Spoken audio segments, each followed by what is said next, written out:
Live over there. Wait, is the Twitch thingy going live?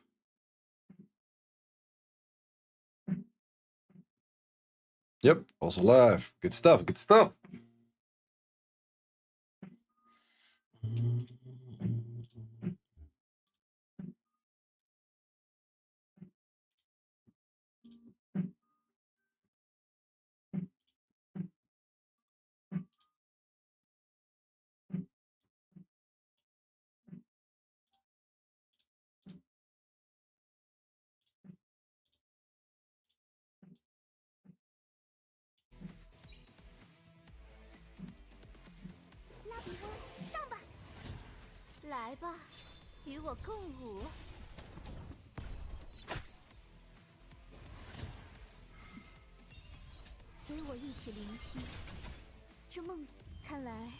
How you guys doing today?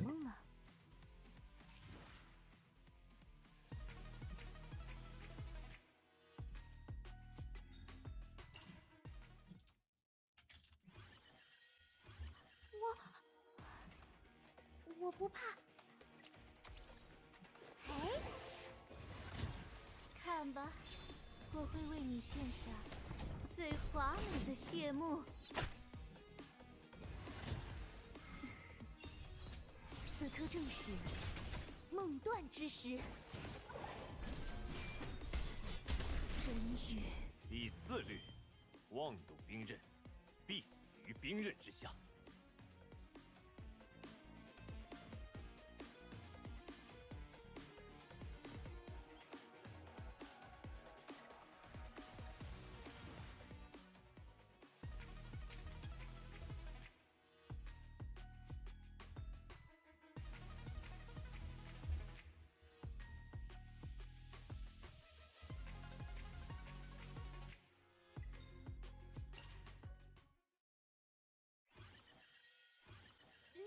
Hoping to get invited to one of the tournaments now, drunk after bowling. Nice. To be honest, I have no clue how you get invited to these things. That's one of those things I'm actually not sure about.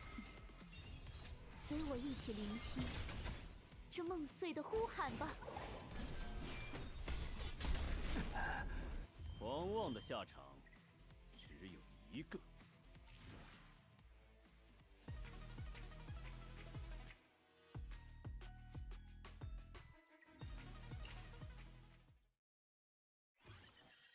需要我的力量吗？看吧，我会为你献上最华美的谢幕。此刻正是梦断之时。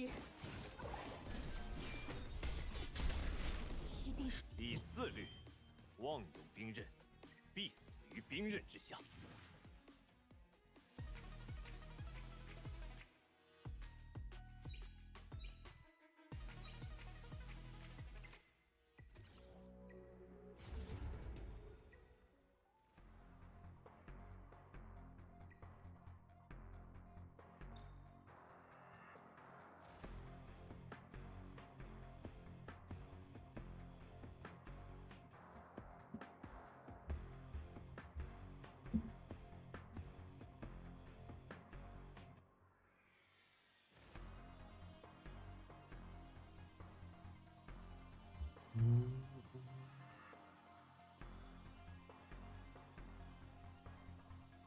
Go to Red Stars. I actually did this one really nice. And try your comp if you will survive. Which comp you mean? Like the arena? Feel free to hit me, I don't mind. Oh wait, let me actually get into a call. Yeah, feel free to hit it, I don't mind it. Let me turn this thingy off. Hello, hello. What up, brother? Yo. You all good? Yes, sir. Just setting up everything. I'm about to ping all the contestants. Nice, nice. Hey, could you tell me how your day's been on YouTube? Let me know if y'all can hear Mr. Seishizo, please. Day's been pretty busy. I had like the SWC casting for the European preliminaries. Oh hell yeah, man! Yeah, I was actually watching one of your castings. So y'all, where y'all at right now for You said prelims? Yeah, we're European prelim, so today was like first 8 players, tomorrow is second 8 players, and then next week Saturday is going to be the lower brackets 8 players, and then we have like the top 8 for the European Cup. Gotcha. Cool, man. Guys, how's this volume? Check now. I just changed the yeah, I changed the source. I think they can hear you now. Say we did I don't know if you saw Epic 7. We just did our Epic 7 main stages, and Okay. they dropped some bombs on us, dude, in terms of crazy announcements. Yeah, like good updates and stuff, or what's it about? Oh yeah. Like literally a 2-hour showcase just on all the stuff they're going to be bringing soon. Oh damn, man. Etheria needs that, but also Summoners War needs that, man. These games need a bit more hype. Yeah, but that's what I was telling everyone, like, right? Yeah. A lot of people are like, I like this game, I like XYZ, but if all the games are doing well, man, I think that's just going to give all the players, you know, we'll all receive great stuff if the games are doing well. Yep. Yeah, good competition between the games is always good for the players. Like, I was hoping that with Etheria Restart to be like good competition for Summoners War, that Summoners War, like the maker of it, Countess, had to like step up their game. Yeah, but so say that's kind of what happened with E7, I would say a little bit. Right, but I was expecting, but I think they watched it the first month and it was like, they're not doing that well, so let's just, we get slack even more.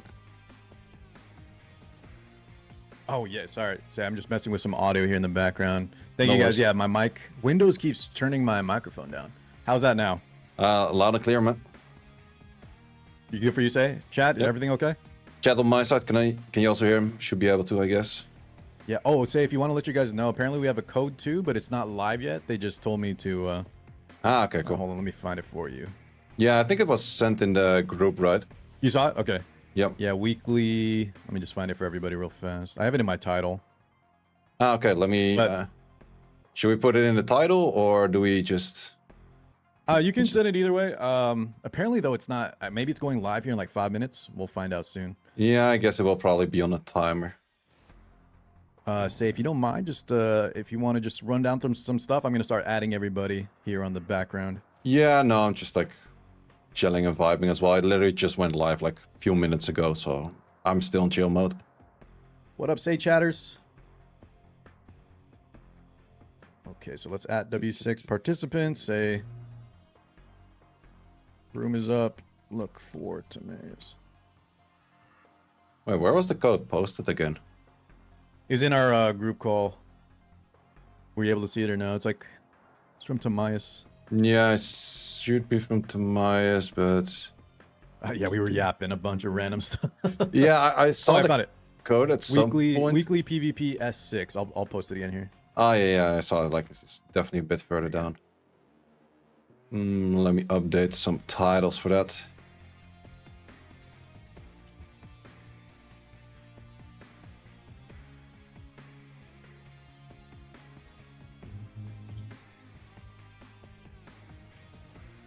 All right. Let's see it.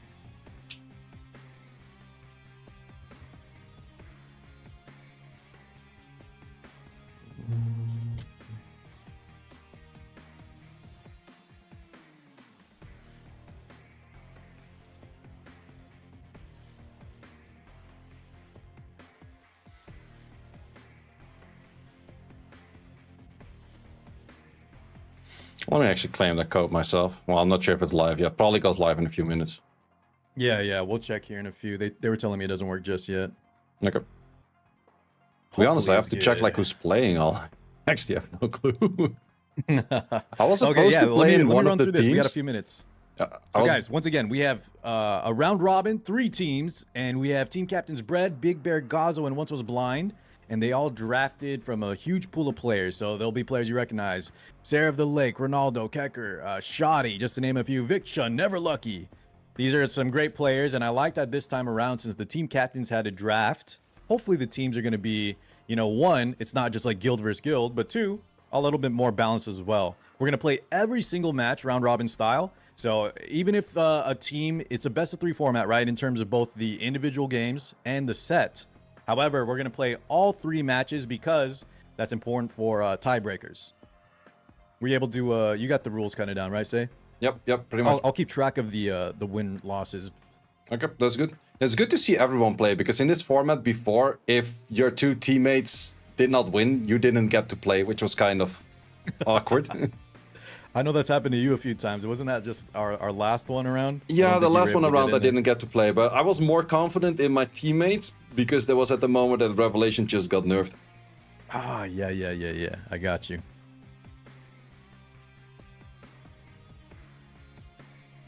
But yeah, I'm definitely liking the drafting system. The drafting makes the teams a lot more balanced if the captains are playing it smart. Yeah, I think this was, if I'm not wrong, I think this was Shotty's idea, and I like, yeah, like you said, the draft will make things a little bit more fair, hopefully. Yep. So it's not an entire Scarlet in-house, right, guys? Yep, exactly. Also, you get to talk to new people, like especially with the team captains and that kind of stuff. Yeah. Guys, if anyone is interested in playing, hit up TimaeuSS, okay? Just shoot him a message. He's sleeping right now. But I know he wants to get as many people that are interested, active on these weekly tournaments. So just shoot him a message. And if not, send me a message as well, and I'll try to get y'all in contact. So, yeah, once again, guys, the rules, one more time, because we're about to start right now. We have team captains Bread, Gazo, and Once Was Blind. They have 3 players each, best of 3 format. We're going to watch every single match, even if a team, you know, wins 2-0, for example. We're going to watch every single one for tiebreakers. So it's round robin. All 3 teams are going to have a chance to fight each other once. And then whoever has the best overall record, once all 3 teams have fought each other, is the winner. Yes, sir. Good stuff. All right, say anything else you want to add? Otherwise, I think we're almost ready to get going here. No, I would say ready to get going. So whose team is playing against who first? Okay, so I think the lineup TimaeuSS gave me was we're going to start with Team Bread and Team Big Bear Gaza. So I know Bread's over here already. Bread, could you shoot me a DM if your players are ready? Let's see if they're in the room. They better be here on time, man. Shoot me a message on who you're sending in privately in Discord message, and then Gazo. Hopefully Gazo is here. Oh, shoot. Hold on, wait, guys. Don't DM me anything. Hold up. Jesus. I turned off streamer mode just for a second to talk with, say, Shizo. Okay, thank God. Say, I just got a pop-up. We didn't get a leak, though. We didn't get a leak. They didn't leak it yet. Nice, nice. All right. Did I save it in time? I think I saved it. All right. Bread, Gazo sent me his player. I need to hear from Mr. Bread.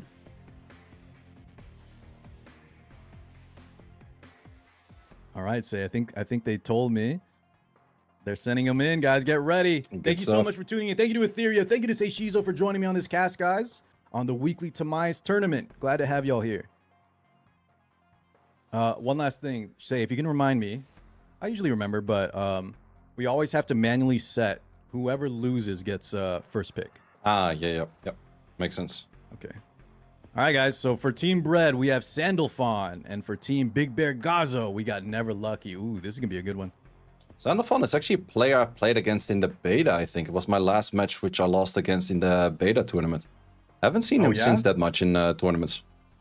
Do you remember? Actually, you know what? I was going to ask if you remember his playstyle, but let's keep that on the download just for a second. Well, that was back in beta, so he actually had like pretty fast cleave kind of style gameplay back at that time. But he had like a super fast Grey that was killing stuff. But as we're talking, that was like a 2-week account in the beta, so not expecting to see that over here right now.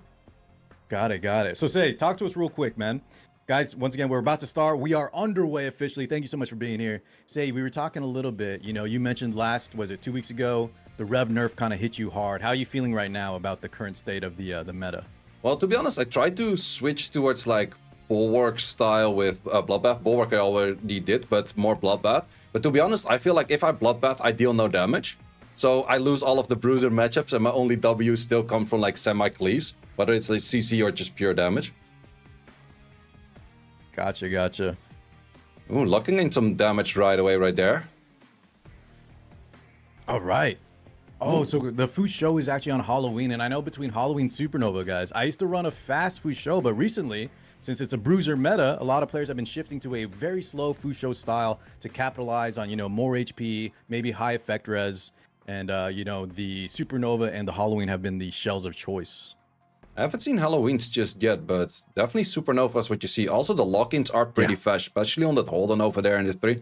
Holden, like, we've played a GVG against Abyss, which is also one of the top guilds, Every defense that was winning was just Holden based. It's insane.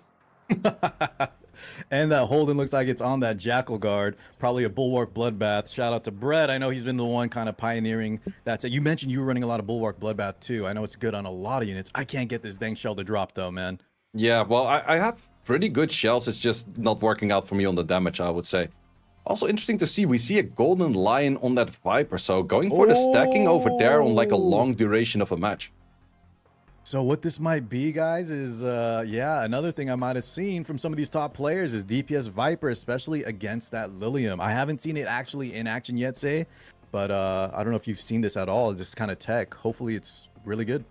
Yeah, I think it's more or less still like very chip damage focused, but the main thing is Golden Lion also gives accuracy, so you don't have to go that heavy on the accuracy and you're just fine over a long duration of a game. You will still get it in. Plus, what I also think in the longer duration of the game is you have like the third passive on the shells. You can put Glaze in there. I think it's called Glaze, but that also stacks accuracy over time. It's just not shown anywhere. Ooh, I'm pretty sure that was an automatic lock-in right there. Like the... Oh, was it? The Yelly? Yeah, it's flipped from the Yelly to something else very fast and then it was immediately locked in. That's still one of those things I've been asking so many times. The moment you hover something, that should be locked in rather than like your very first pick, because everyone has that moment, right? It's like you hover one thing, 3 seconds, 0 seconds, immediately you have like this weird DPSer in your team and you're like, that was not supposed to happen. I'm pretty sure that's what happened with this Yelly over here. No, I know, and I think it was your teammate 2 weeks ago in our previous tournament. Watchum had this issue. Here we go though, guys. Game 1 underway.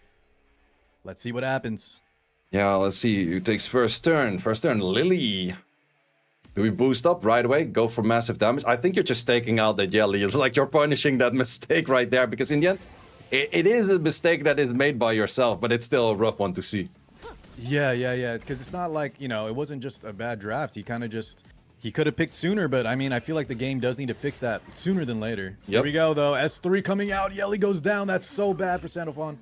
Yeah, like all eyes are on the Viper and the Mizuki right now, trying to get sustained by the Sanya, but I'm not sure that's gonna happen. Also, Tiamat skill 1, just nearly taking out a unit for like 80% HP. Tiamat skill 1, and most of these Tiamat owners tell me it's like, oh yeah, I just have a Tiamat that's like a few skill ups, like not even like halfway close to max. It's insane.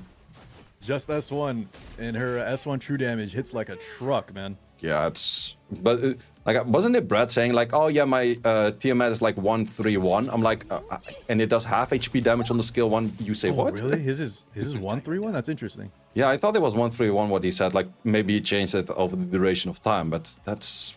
It's so stupid for damage. I have no clue what we see on the field over here, though, but... Man, the damage is there, and also the more turns that go into this Lilium, into the Sanya, it's gonna die at some point. Yeah, I was hoping, is a little unfortunate about the Yelly. I think even chat's also realizing too.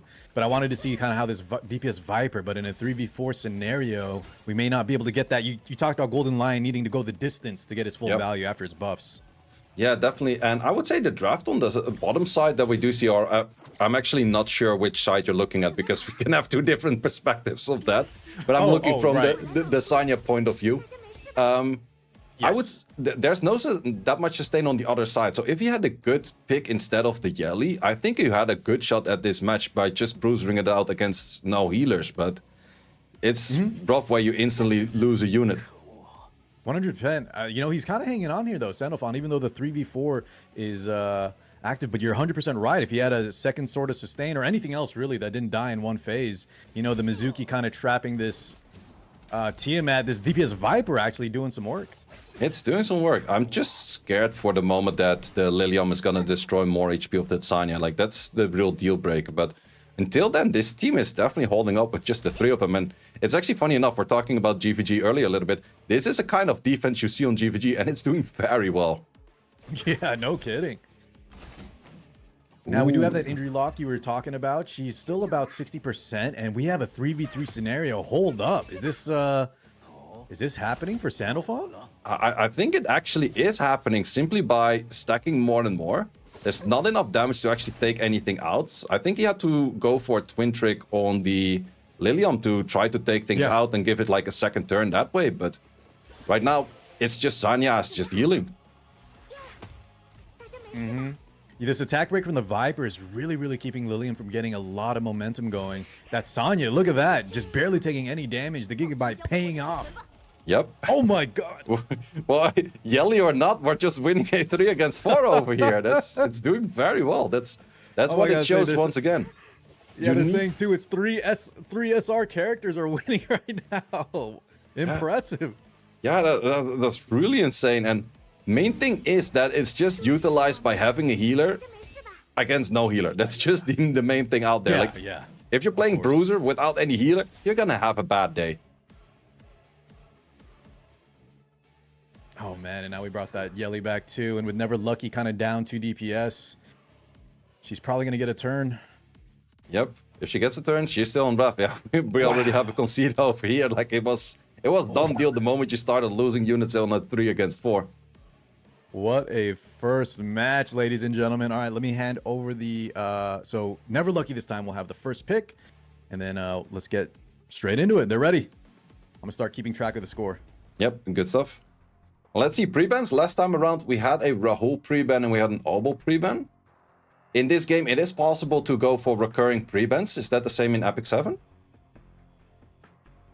Sorry, say one more time for me, say. I was just putting in the No worries. Can you in Epic 7 do the same pre-ban over and over in every match? Oh, same pre-ban. So we actually have this new format called Lunatic. Did you ever play League of Legends? Yeah. It's a little crazy. I think, what do they call it in League? It's Fearless or something? Essentially, all the units that were picked are banned for the next phase, and then you have 2 more pre-bans in the next go. So it's a lot of bans over and over. Yeah, exactly. We don't have that in Summoners Mar, but what we do have is non-recurring pre-ban. So let's say match 1 has Obo Rahul pre-ban, then the match after that, you cannot pre-ban Rahul and Obo again, but the match after that, you can do it again. That kind of style. Gotcha. Okay, well, let's see what change-ups happen here. NeverLucky going again with the Lilium Holden. Say, have you been trying out any Lilium? I've been picking around first pick here and there. Yeah, Lilium is super strong. The moment that they made her good for PV, I'm like, okay, she's worth the lattices right now because she's super all-round. Because she's a better the thing. And you can also use it very well for PvP. So I'm working on to making her 5/5. She's currently like sitting on a 5/3/5 or something. Yeah, dude. 5/3/5. I would I went for 5/5/5, but I was actually gonna stop the last one. I just wanted that extra crit chance. The S2 though, man, it hits really hard too, and then that AoE stun. More of a win more condition, but it's been fun. Oh my god, last pick, Kazuya. We were talking about this guy, say. Yeah, or this girl, excuse me. Kazuya's really good, but it's definitely one of those things. Can you land enough? And I've seen it before with my Obo, 250 accuracy Obo, not landing anything. But then you have a, I have a 238 resistance Linglo, not resisting anything. And I'm like, wait, am I being slightly unlucky? Or people have way crazier numbers because I'm not sure what it is. Yeah. We call that in other game left side versus right side, right? Sometimes it just feels something is off. But here we go. The Viper is still in that golden lion. Sandalfon really liking this unit. Yep.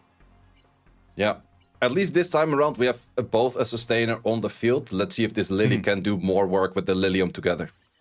Yeah, 100%. NeverLucky. Don't count him out. This guy is a monster. Rank 1 in a Fearless Arena, I believe. Ooh, well, that's just a lot of effort. I don't think that's necessarily the most difficult one. But that's just playing a lot of matches. Okay, we got the boost up, where we're gonna lock in the damage. Are we gonna go for the Tiamat so the Tiamat does less damage? Does seem like it. Goes for the Tiamat.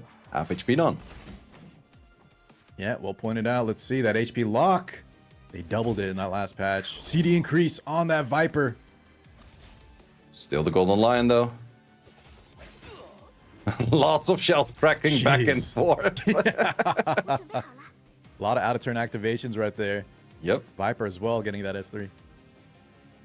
Yeah, let's see. It's all the big question of like, can the Lilium down enough HP, or is the team at the Sanya side just gonna be more sustaining? Because I would say sustaining-wise, absolutely team at the bottom, or the team with the Viper. Oh my god, man, that Tiamat.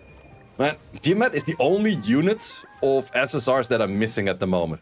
Can you feel that one? Really? It's difficult. Oh, I think you told me that. I think a lot of people were missing Rahu and Tiamat, I remember. And so when that Wishbinder came around, They couldn't end up getting their Tia. But here we go, man. The Lilium's so low. The Viper, guys. This DPS Viper is pretty legit. Yeah, it is, and it's not getting that much damage on it. So stuns, where are we gonna connect stuns? Because we can't really kill anything with that. The defense buff is sitting too strong, so just a random stun here or there could maybe do it. Ooh, just for skill 1 to get some healing in. Yeah. And the sustain coming out. Not enough injury lock happening on the Tiamat. He's still gonna do some good damage. Yeah, getting some stops in, getting that defense buff away. Just remove all of them, that's good. Okay.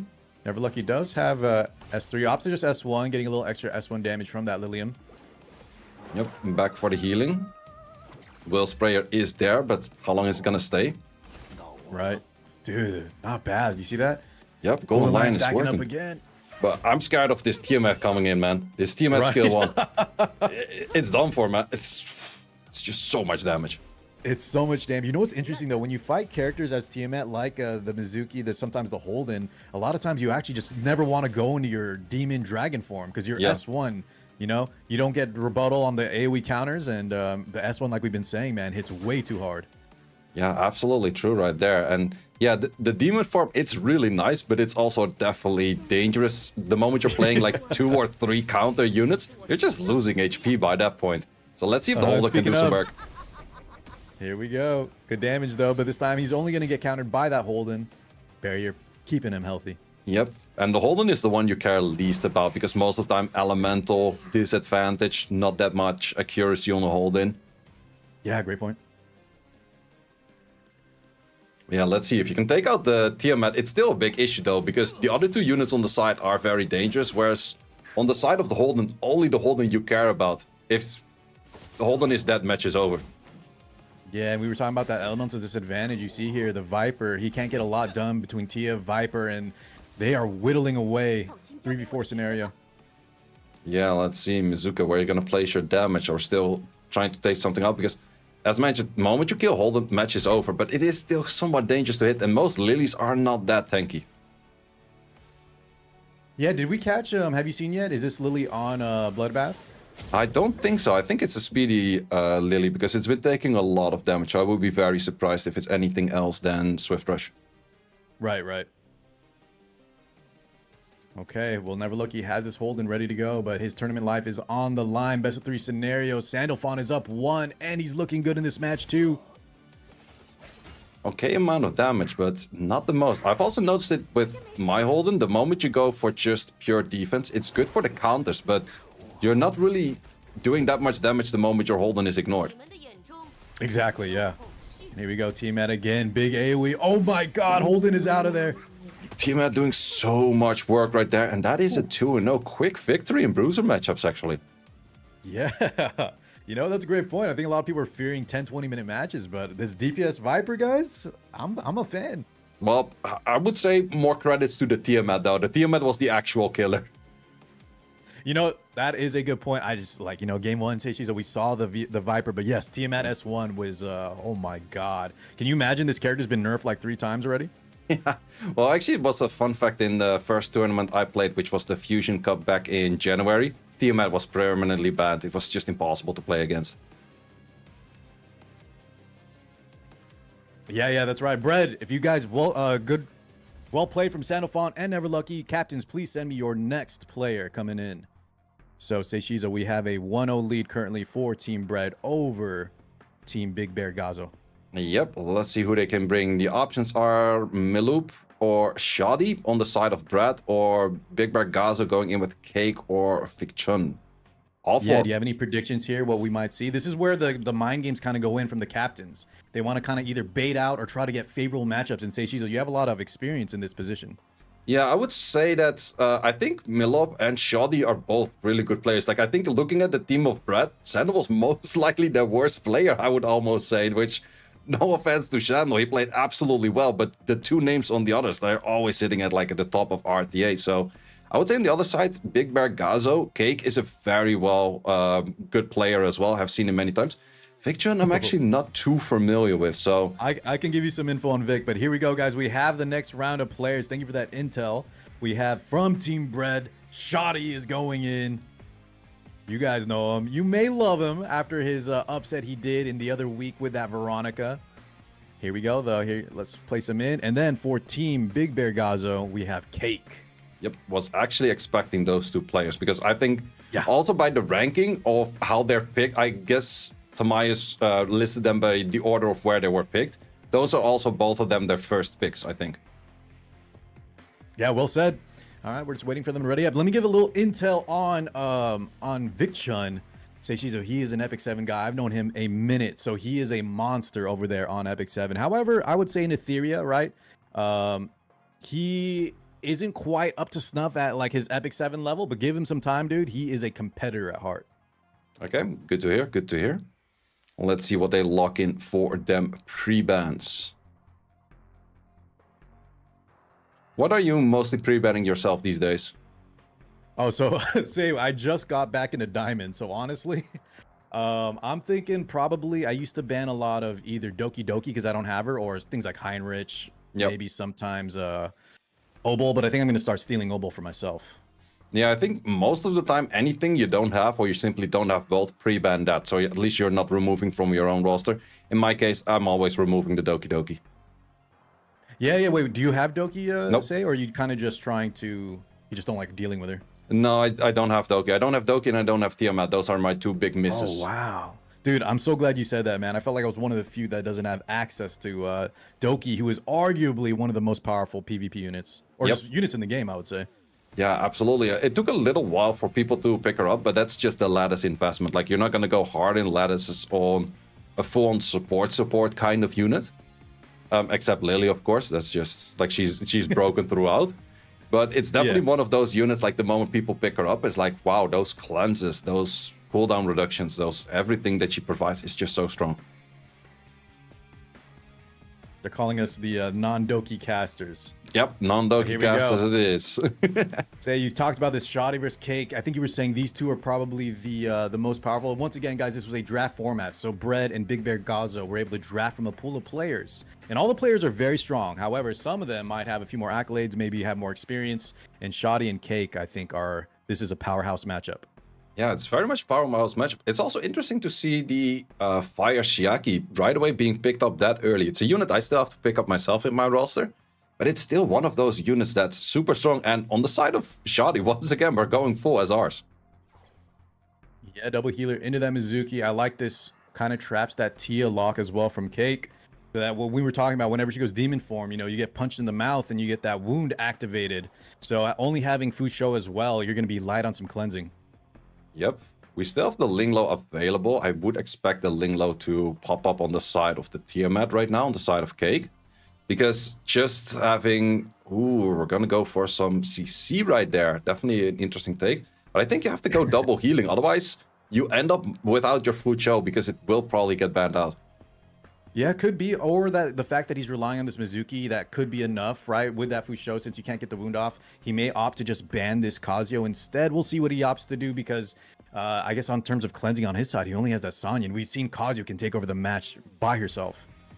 Yeah, that's definitely true. Also, the Liliana, I think, is more of a steal rather than a comfortable pick. It's like, okay, if I want to have a good Kazuyo match, I should not be playing against a...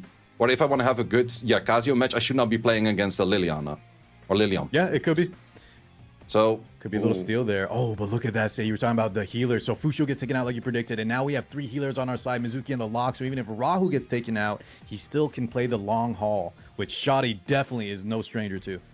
Yep. And I'm definitely liking those full-on healer teams against no healer teams at all. Sure, there's a fair bit of damage on the Tiamat team, on the team of Cake, but... Is it going to be enough? Because there's just simply so much healing, but also damage reduction because of that Shiaki. Oh, wow. And he opts to actually take out that Ling, maybe trying to get this Kazuyo some extra value. I think that is the winning play since we are down a healer. Yep. Well, let's see how it is, because it's still 2 healers against 0 healers. So it's all about the question, how much can you lock down at this moment? Because the Kazuyo plus damage could still be enough to lock down healers. But there's also an Alicorn right there, which makes things more difficult. Ah, good catch, yeah. Let's see how that impacts this match. Yep. Alicorn and then Amber on the Tia. That's another thing. Say, I don't know if you've noticed this. Amber, right? I think a lot of people started opting for the Lighthouse. However, after the Lilium buffs, you do get your injury lock back if your character is reset by the Amber. So that's one positive when you're fighting Liliums. Ooh, interesting one. Didn't know that. Also, the thing for me that I know about Tiamat and Amber, it's always bugged. Like, it doesn't matter in what kind of shape or way they fix it. They just create a new bug on that one. Yeah, no kidding. Here we go. Kazuyo skill 3. Ooh. Everybody's sleeping on the job. That Alicorn, though, you called out. However, she doesn't have cleanse, but she can provide some healing, get that origami buff to get that damage reduction going. Also, the Sanya was resisting the sleep, so the Sanya is still available on that turn later. But we have a Gigabyte both sides, so those two will kind of counter one another. But Sanya will take that turn to potentially remove some sleeps later. Man, I don't know about you. I love Gigabyte, guys. When you're playing an arena or PvP and the Gigabyte just procs over and over, it's so satisfying. Lilium skill 3 ripping through. We've seen them. I think Sanya is the correct choice here, right? This is going to be a longer match. We need to get her out of the equation sooner than later. Yep, definitely a unit to take out, but because of the origami stacks, did not do that much damage. Like, most of the time we're used to Sanya losing about like half HP. In this case, it's more like looking like 25-30-ish. Yeah, well said. Also in game 1, remember we saw that the Lilium was controlled very well by that Viper, always having that attack break. So the Liliums today haven't been quite doing as much damage as we expect after her buffs. Yep, let's see how much we can do. We have a good amount of shield sitting thus far. Shield in the end is a form of sustain. But at some point, the moment you go into your actual HP bar, everything that you lose in HP right there, you pretty much are permanently lost. Well, there's a little bit of heal over time on the Tiamat, that's still there, but it's still difficult to keep a hold of your super long match the moment you also have potential counters. Yeah, that's right. The long match definitely favors Shotty. However, the barriers, you talked about S2 on Tia. We have some options. We're actually pumping some decent damage here. Stun going off onto that Sanya now. Yep, we have some decent damage coming in, but also the whole Kazuyo doing her job as much as possible. And that's going to be, ooh, defense break connecting, but only one turn, so that's shaken off pretty fast. Yeah, guys, stay tuned on the code. I will let them know that maybe they need to flip the switch, okay? Yep, also I've heard that the code hasn't been activated as of yet. People have been asking, but not there just yet. Just wait a little bit longer. We'll get that to y'all eventually, guys. We're just going to have to wait for some people to wake up. All right, Kazuyo turn. Kazuyo, 2 turn sleep. I would definitely opt for her if we're talking buffs and nerfs. 1 turn sleep skill 1 is probably fine. Like, it doesn't need to be 2 turns. It's pretty bonkers. 1,000,000%, man. So we need to look at things like Bloodbath, maybe some of the bruisers. However, if we look at that, dude, Kazuyo having a 2-turn sleep in this kind of game is wild. Yep, but it's not just 2 turn on like a skill. No, it's a skill 1. Yeah. It's like it's always there. Exactly. She's shotgunning those out. No sleep though on that Sanya, getting some extra healing. 2 stacks, by the way, of her HP. Increased max HP, all-powerful protection. Yep, trying to get some damage in with the Holden. No skills on this Lilium just yet. Otherwise, skill 3 would have done a good amount on the defense break. Skill 1, kind of tickling. Not really doing all too much over there. Yeah, this Sanya is hanging on, even with his defense break activated. And the Kazuyo, every turn, we're talking about how much control this unit can put out. So despite not having healers, say, you know, he's kind of navigating this pretty well. Even though Shotty's looking healthy, I'm not sure yet. We could see some crazy, like, momentum swings here.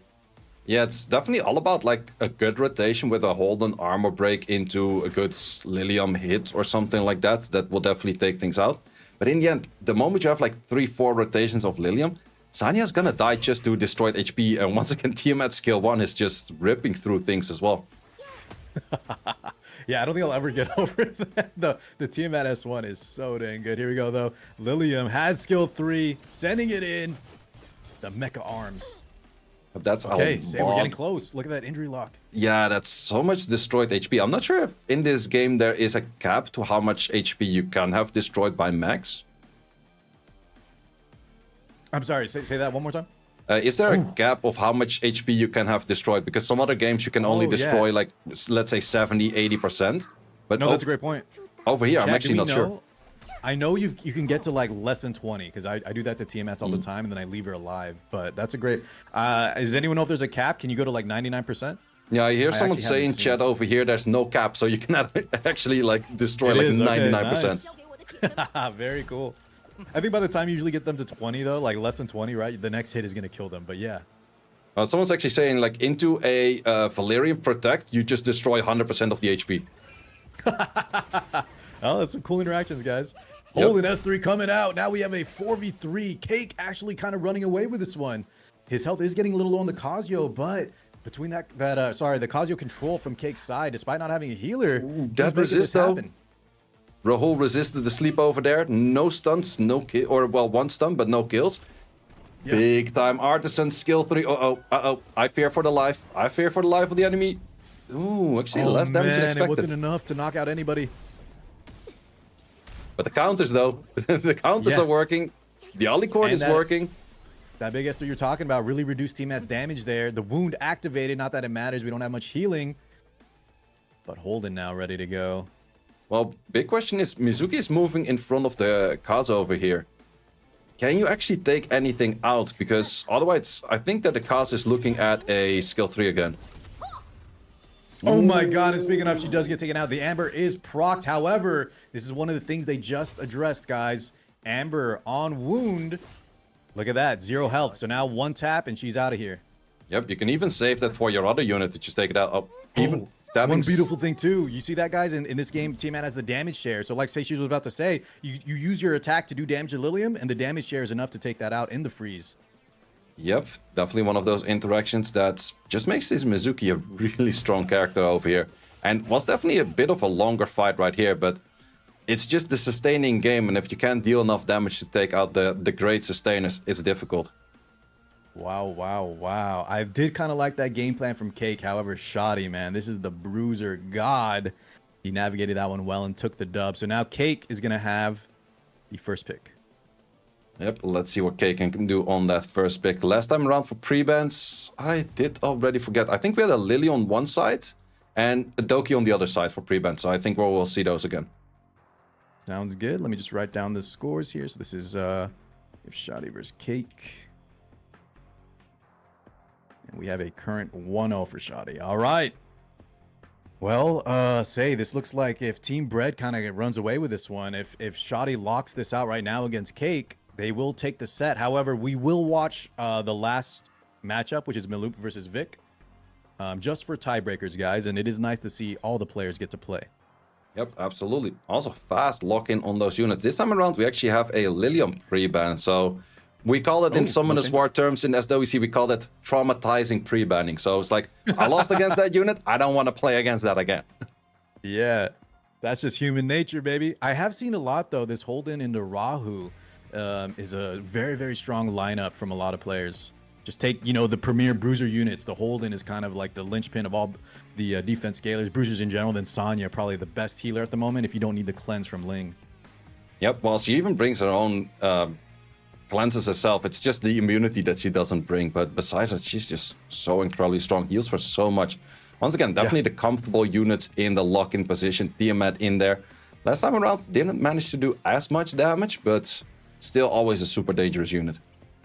I do like, though, that he picks the Mizuki on 2 so that the teammate on 3 in the Ban Protect is going to be a little bit safer, right? We've been talking about how when she goes into that demon form and she procs the AoE, the Mizuki countering her with the wound, we saw how good against that Amber it was. So the fact that he's on Amber as well is going to be nice.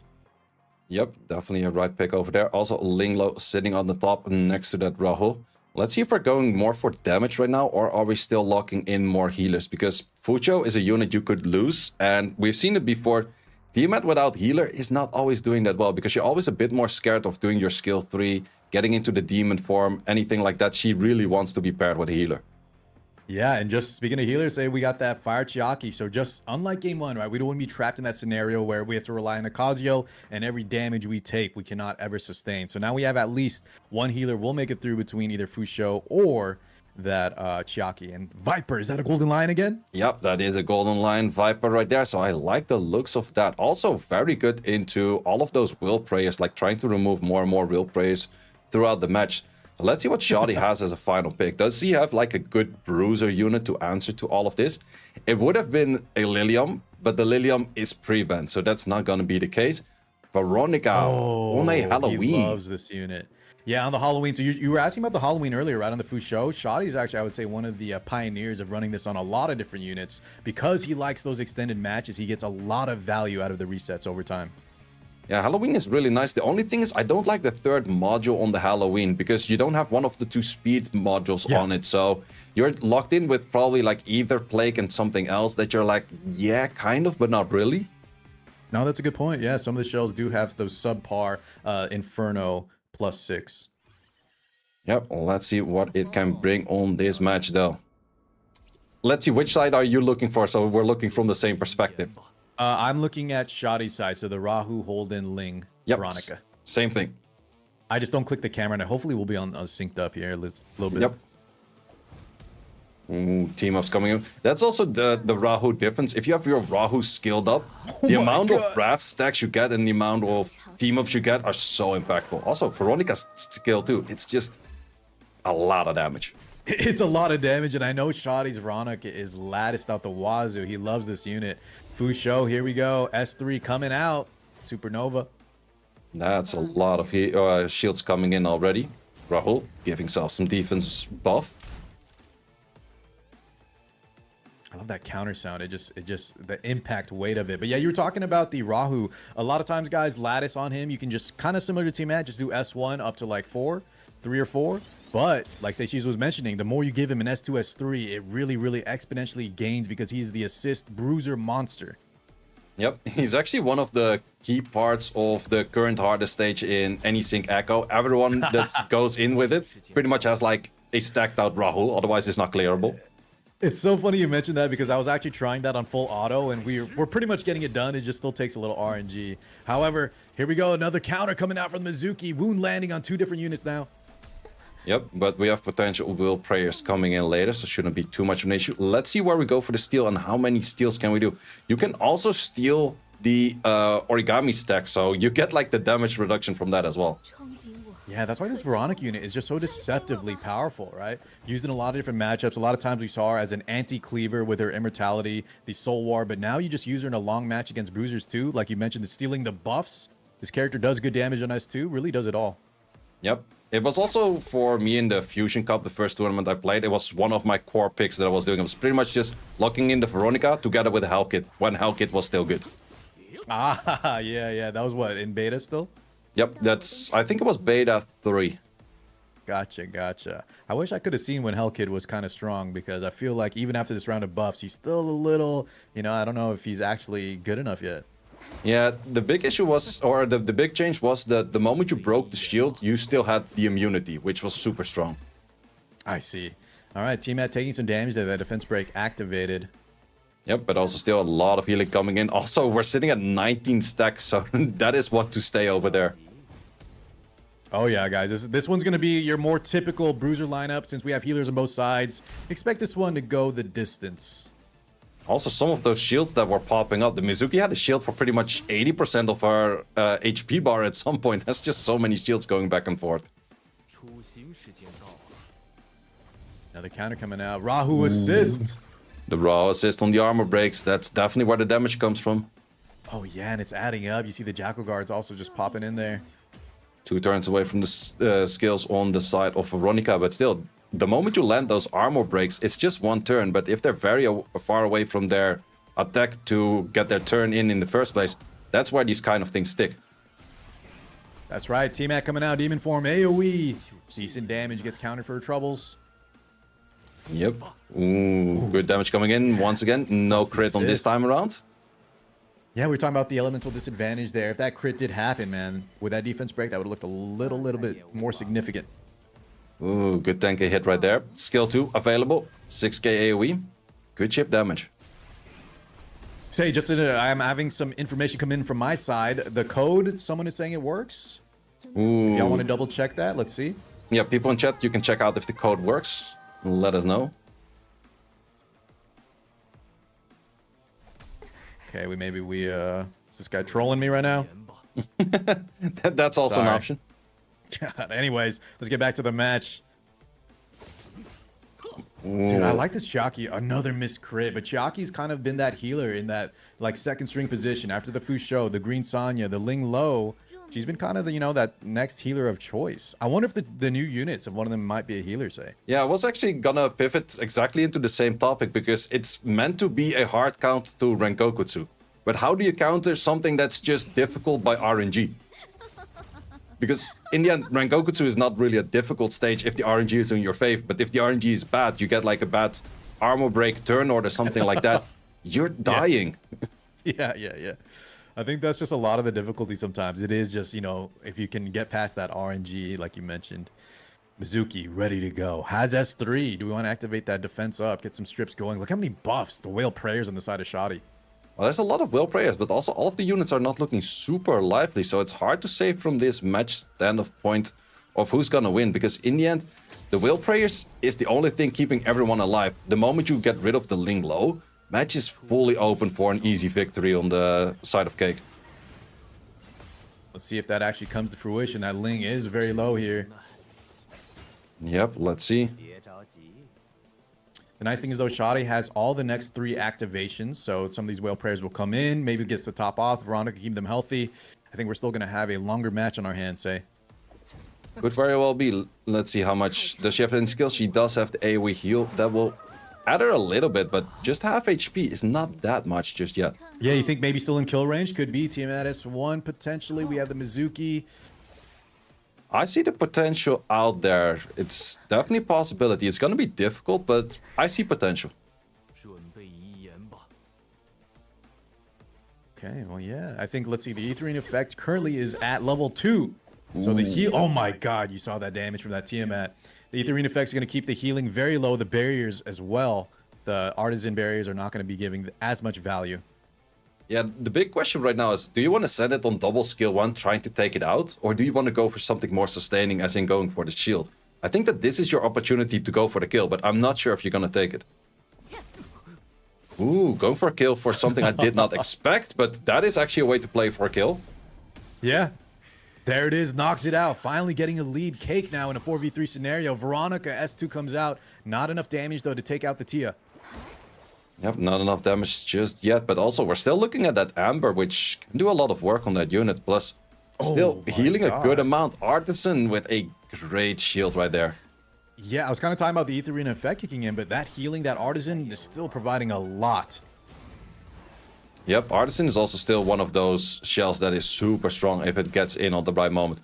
It's always with those damage dealers, like, do you want to go Artisan or like what we see a lot on the Jackal Guard with Holden?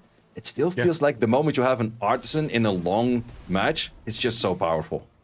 Yeah, great point. I think the meta kind of shifted towards, the units like Mizuki and Rahu, they still opt for the Artisan, but like you mentioned, the Holden, if you have more utility, that Jackal Guard, I think, lets you flex into more than just a, pure defensive bruiser.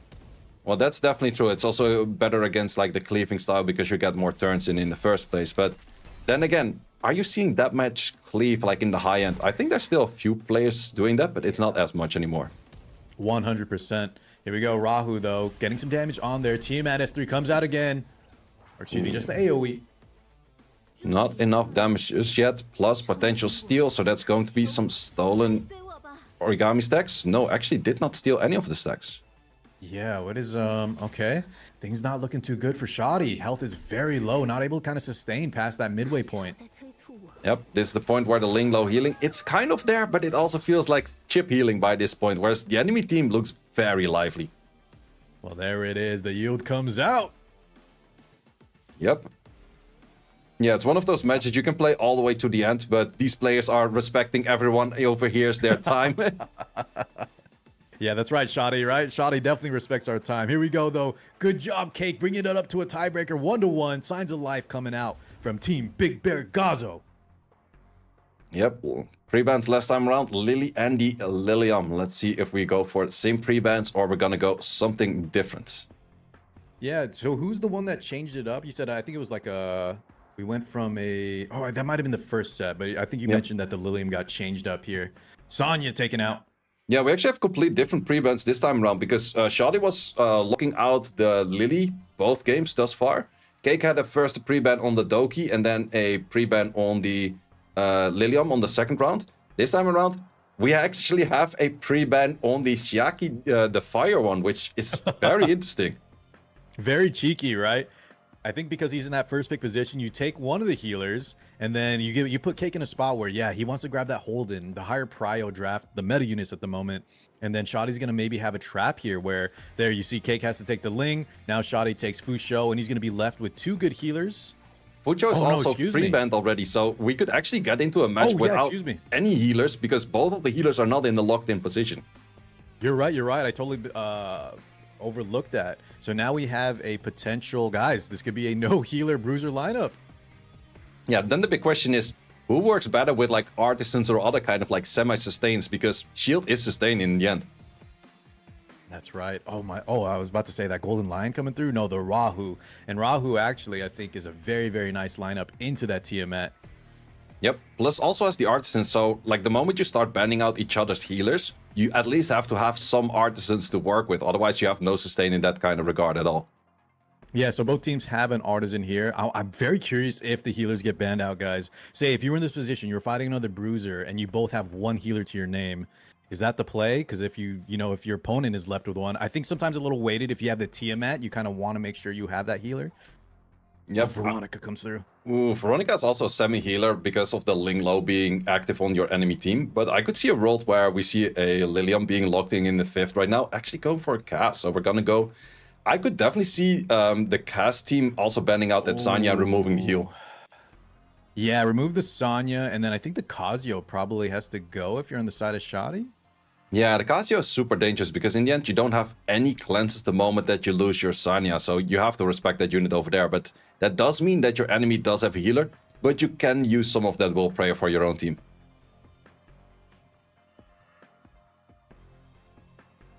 And as we predicted, it's that Sanya and the Casio. Okay, so there will be some heals active for Cake. Yep, let's see. Well, to be honest, the Veronica can also steal some of those heals, so if he plays it right, he still has a bit of healing right there. Yeah, a little bit of healing. So maybe a smart play like you mentioned. We have that steal, we have the team at S2, and then the artisan from the Mizuki as well. Yep, so there is still a bit of sustain over here, but big question is, where's the damage gonna go for first? Because there's a lot of options you could kill, but I think in this lineup, everything is somewhat hard to kill. Yeah, most definitely. And by the way, I think a lot of these lilies, I think they are on Bloodbath. I think that first match chat was confirming that was on Bloodbath. Look at this damage coming out of Veronica. A little bit of chip damage from that Jackal Guard. Yep, probably gonna start with an AoE S2 just for a little bit of chip damage because there's nothing really to steal just yet. It looks like so much damage, especially on these defense scaling units because it's an ignore defense. None of that matters, just matters how much HP you have on your Veronica.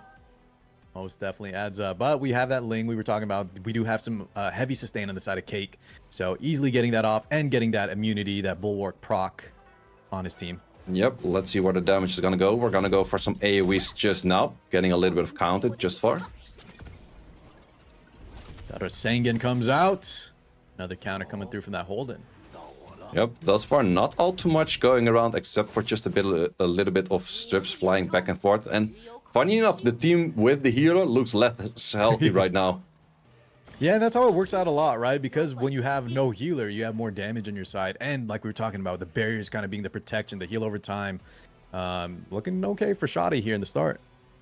Yep, Twin Trick is on that Raho. Could reset it for skill 3, but I think he rather just goes for skill 1. Skill 1, try to get some chip damage in. Still, everything is looking at Bloodbath. Yeah, it's definitely going to be a slow roll here. Locking in a bit of strips.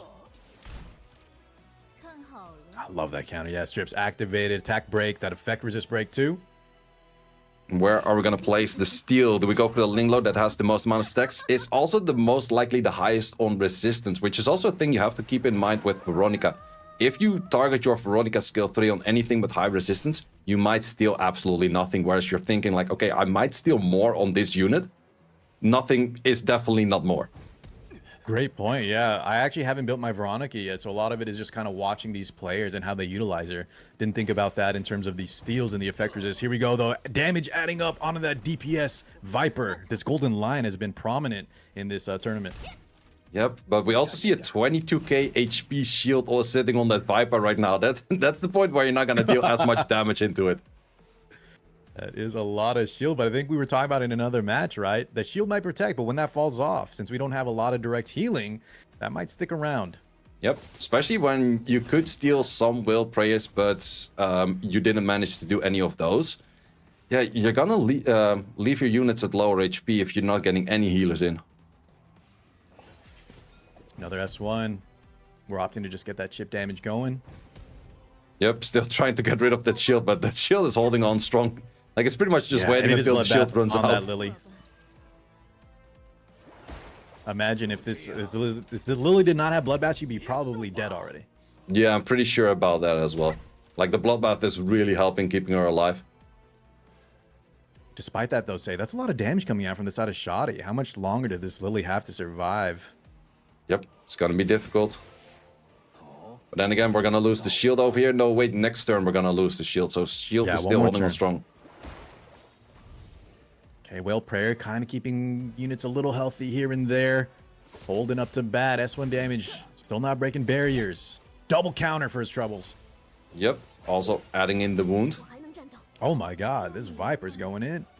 The Viper's doing a lot of work right there, back and forth. Yeah. Also, in this case, the Rahul's not really doing that many follow-ups. Like, sure, the Twin Trick follow-up is always there. Twin Trick's actually replaced on the Linglo for more healing right now. But the Rahul is trying to get follow-ups in, but just simply isn't. Yeah, that's one of the issues with Rahul. Sometimes he just sleeps on the job. Oh my god, the TimaeuSS. We are making some headway in this Bruiser Slapfest. Yep, the Tiamat is doing good damage. Also, we have no revivers on the field. It's actually interesting to see where we haven't seen anyone really pick up that much biotin yet for the revives, because that's also a very strong reviver. It's just the issue, it doesn't bring any healing. Yeah, I have heard that she could be good, but like I would say in this lineup, instead of the revive though, right? If you're Bruiser versus Bruiser, I feel like it's safer to just go something like Veronica. Yeah, I definitely do agree. But if we get that pendulum that pendulum shift more into like a cleave kind of lineup, I think you're right. Beyontin could be a monster. Yep. Yeah, it's always the dangerous unit with like, oh, let me revive something and instantly make a Messiah skill 3 or anything like that. That's a lot of damage coming in. I don't know about you, but my chat is saying unnerf Revelations, so I think they want some cleave action going on. Well, for me, I would say that since they made their own choice of saying like, oh, we only do balanced patches once every season, they gave themselves too little room to test out with smaller numbers, because Revelation knocking it down by 30 right away is a really big jump. I would have rather seen them do 10, and then maybe after a week or two another 10 if it was still too oppressive. Yeah. But yeah, the moment you immediately got something by 30%, it's a lot of damage reduction. 100%, and I think there's going to be some growing pains, right, for the dev team. Yep. And they'll learn that in terms of nerfs, you want to just start an incremental. And now the fact that they opened up that they can do mid-season balance patches, hopefully we see more, kind of see how it goes. And then if we need more, it's always better to add more than just gut it from the start. Yep. Yeah, definitely like to see that they're open to like the conversation. Still, we have been giving them a lot of conversation thus far, so let's see if they also will act to it at some point. Yeah, 1,000,000%. I know a lot of the players, especially the high rankers, have been giving a ton of PvP feedback. Yep. But it's also very difficult for them because, sure, the endgame players are very vocal because they really are invested to the game. They make the posts on the Discourse and everything. But in the end, you still have to get a big player base by having a lot of casual players. Ooh, taking out a Viper right there. Oh, wow. So Shotty now down a unit. Uh-oh, Cake. Yep. He'll be bringing big Gazo's team back. Yeah, I was mainly just waiting for the Rahul for the team up. Like, at some point, he gets the defense buff on both units. And that's why you just simply get a lot of damage if this Holden gets an armor break into a team up of the Rahul. That just simply means death. Yeah, most definitely. And you see this team taking a lot of shared damage for her team. Focusing the Veronica, but they're both getting so low here. Yep. It's just a question, how long can you hold off on this kind of damage? Because at some point it's just getting more and more damage. It's just harder to survive. And yeah, as mentioned, there's no real healers. Yeah. So I think Shotty, he likes these kind of long matches when he has the Veronica. However, with their pre-bans, remember we talked about, what was it, the Fusho, the Fire Chiaki. He was left in a scenario where he doesn't have to sustain, where he wants to get to that really, really high Etherean effect where Veronica can kind of clinch out the match. Yep. Yeah, Veronica's definitely good at that. It's like a very late game. Those skill 2s really add up, and it helps with the Halloween. But in the end, I still feel like she's doing a fair bit of skill 1s, which pretty much add nothing to the table.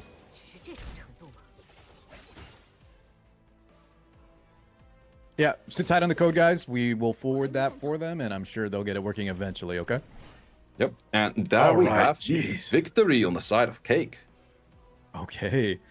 Well, so this time the match 3 will be important here. So let me just add this lineup, or sorry, the score, and then I think we know who's going in third. That's going to be Maloop, and there's actually a lot of Maloop fans coming through versus Chun. So that was remind me, say it was 2-1, right, for Cake? Yep, correct.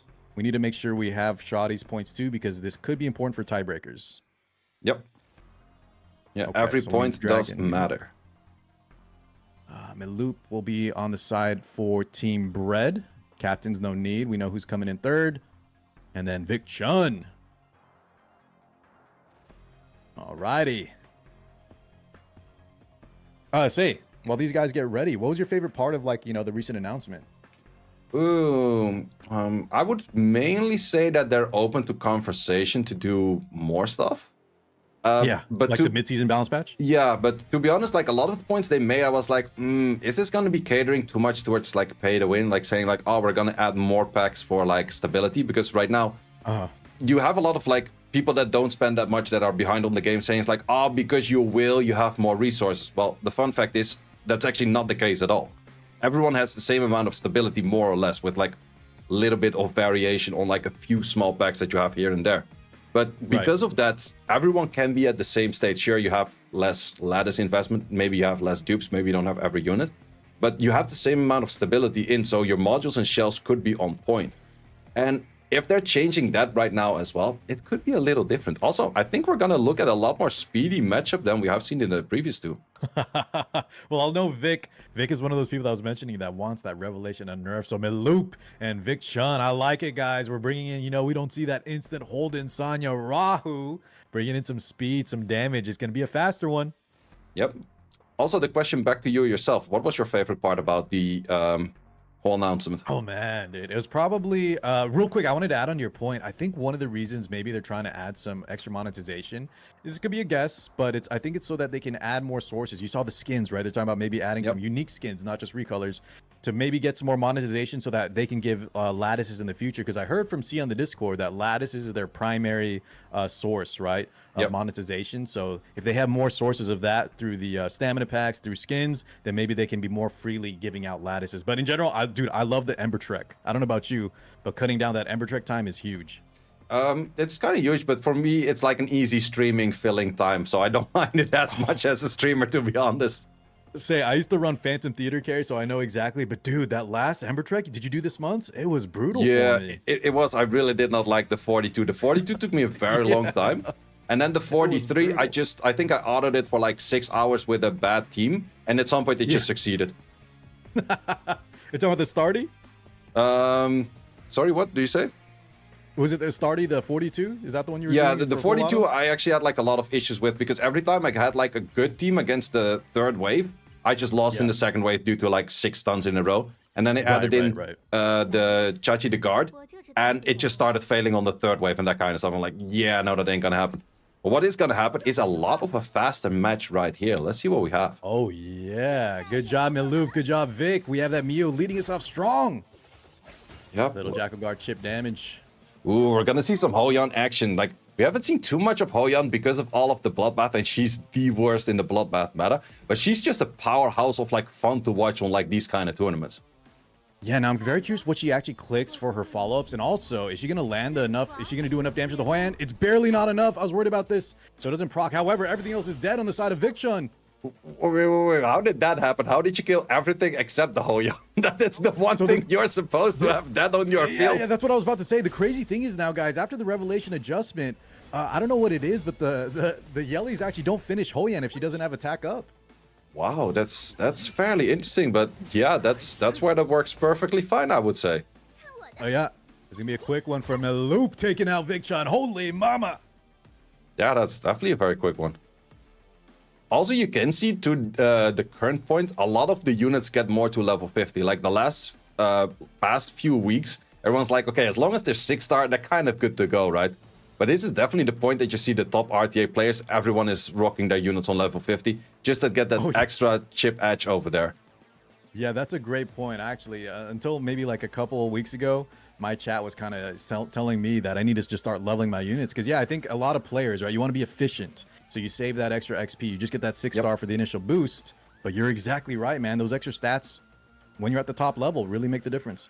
But still, I'm one of those people, I always say investigation during double drop is the biggest waste and the biggest bait. Like, you can get a fair bit of EXP drop just by getting extra tickets for your normal arena. And then one of the best buys you can do is actually an EXP book. Oh, really? Wait, you're buying that in the, did you say the arena shop? Yeah, the normal arena shop. Like, you could go for the Ethernet coins or you could go for training data, but both of them feels kind of like a bad buy. But the buy on the EXP books is actually not that bad, and it's like the middle tier one. Gotcha. Say, I'm just going to tell them the quick matchup real quick, guys. We have Bread versus Big Bear Gazo going on right now. Maloop versus Vic Chun. Next up is going to be Gazo versus Once Was Blind. Keker, Ronaldo, Sarah, Cake, NeverLucky, Vic Chun again. And then Bread versus Once Was Blind in the third round. Yep, once again, going for a faster lineup both sides. So Doki this time around is on the side of Maloop. I think it was on the bottom side left last time. So let's see what we have. Amber on a Heinrich. I'm not too sure about that. Yeah, my boy Vic is cooking. It might just be what he has available. Could be, you know, I think Amber has access to Swift Smite. You know, we were talking about that third Inferno. Some of the shells don't have great stuff, but, you know, maybe just wants that speed on him. Yeah, I definitely do think it's one of those more of just working with what you have rather than what's optimal, because I could see a lot of things good on Heinrich, but Amber is not one of those. Exactly, yeah. So he's just utilizing the stat gain. Lillian comes out there from Maloop, and he has the Doki too, so I'm wondering if we're going to see a threatening crowd control unit on 5, Obol, Kazuyo. I'm not too sure about the claws right now, because the claws doesn't have any shells, so I'm pretty sure he's not going to lock in that. Also, interesting talking about shells, we have a Codex on the Lilium, which you mostly don't see on the Codex. Yeah, so actually, well, actually, the Obol getting taken from Vic. The Codex on the Lilium, I've seen used when you have like a tempo or like control-oriented lineup where your Lilium, right? You're not playing her as a more bruiser or nuker. Instead, like Codex, you want to just rip either those S3s back-to-back and maybe the S2s controlling. Yep, it's still a good amount of damage, especially if you have it back-to-back and you're not really playing a Lily kind of comp. Ooh, going back to the RC77. Haven't seen that one since the Revelation nerf.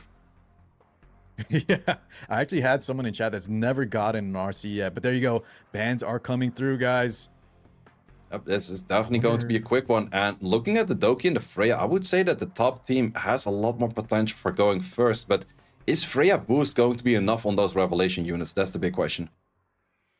Yeah, and unfortunately for Vic, with those last 2 picks in the control, you have the Lilium plus that Doki Doki. He's not going to be in a great spot, because now, you know, you take the Doki, she gets rid of that kind of cleansing, but the Lilium is still present. Yep. Yeah, and once again, big question is, like, Freya, how much do you buff? How fast are these Revelation units? Because Revelation, once again, can just ignore all of the stats, just go for the Swift Raid, and just still rock in like 5 pieces of Swift Rush and be very fast. Exactly. Let's see how the speed tuning lines up. We have the Freya.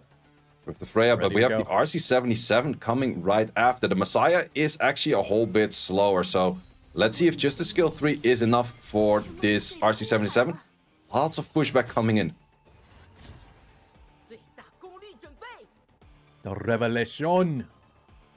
Yep, let's see how much damage we can lock in over here. I think we might be taking out a few units, but this Heinrich, you think so? Would that be on block? I think the Yelly might die, but I'm not 100% sure. If he lands the armor break, he could. Revelation. I'm not sure. Post Revelation. Let's see how much damage it is. Say, oh my god, you were right. Yelly gets taken out. Yep. Damage still significant. Yeah, that's the main thing. Like, in the end, your max crit rate, you're probably on an attack piece as well. And then you're just rocking in a lot of damage because you armor break. Yeah, this is unfortunate. Vic lost both the turn speed battle as well as his crowd controllers not looking very effective there, just taking the initiative. Maloop takes it. Yep, very well played and very quickly played as well. Okay, so that means that Team Bread, guys, takes the overall victory there. However, it was a 2-1. Let me just get the overall score as well for tiebreakers. Or sorry, excuse me, 3-2. No, sorry. Let's see. Bread got 3 total. Gazo got 1 on the board. Is that correct, Say? 3 wins to 1, right? Yeah. In the end, are you not forgetting the first matchup? It should be 6 on one side, right? Oh, you want to do the? Yeah, I was kind of saying the set wins, but you're right. Let's do the actual score. So it should be 2, 3, 4. Here, I'll do this in the background. Let's go ahead and get the next players situated. Yep, I think the easiest way to do it is just pretty much count every win as a point and just keep it at that. Okay, yeah, we can do that. That'll probably be easier for Tim as well. Yep. Yeah, because then in the end, it's just counting up the points. Team with the most amount of points takes the W. Easy as that. So then it's Team Bread, actually. We just need to make sure we remember that Bread won the first set, but it's 5-2 then, if that's how we're going to track it. Yep. Okay. Captains for the next set. That's going to be Team Big Bear Gazo and Once Was Blind. Send me your players. Who's coming in? And otherwise, TimaeuSS can take a whole bit of time for rewatching the whole VOD. TimaeuSS, if you're watching this, enjoy. Enjoy, brother. No, I'll send him all the info so he can do a little less work, man. I want him to sleep in. Yep, makes sense, makes sense. All right, what time is it over there for, you say? Like around 10? Yeah, 10 p.m. How about you?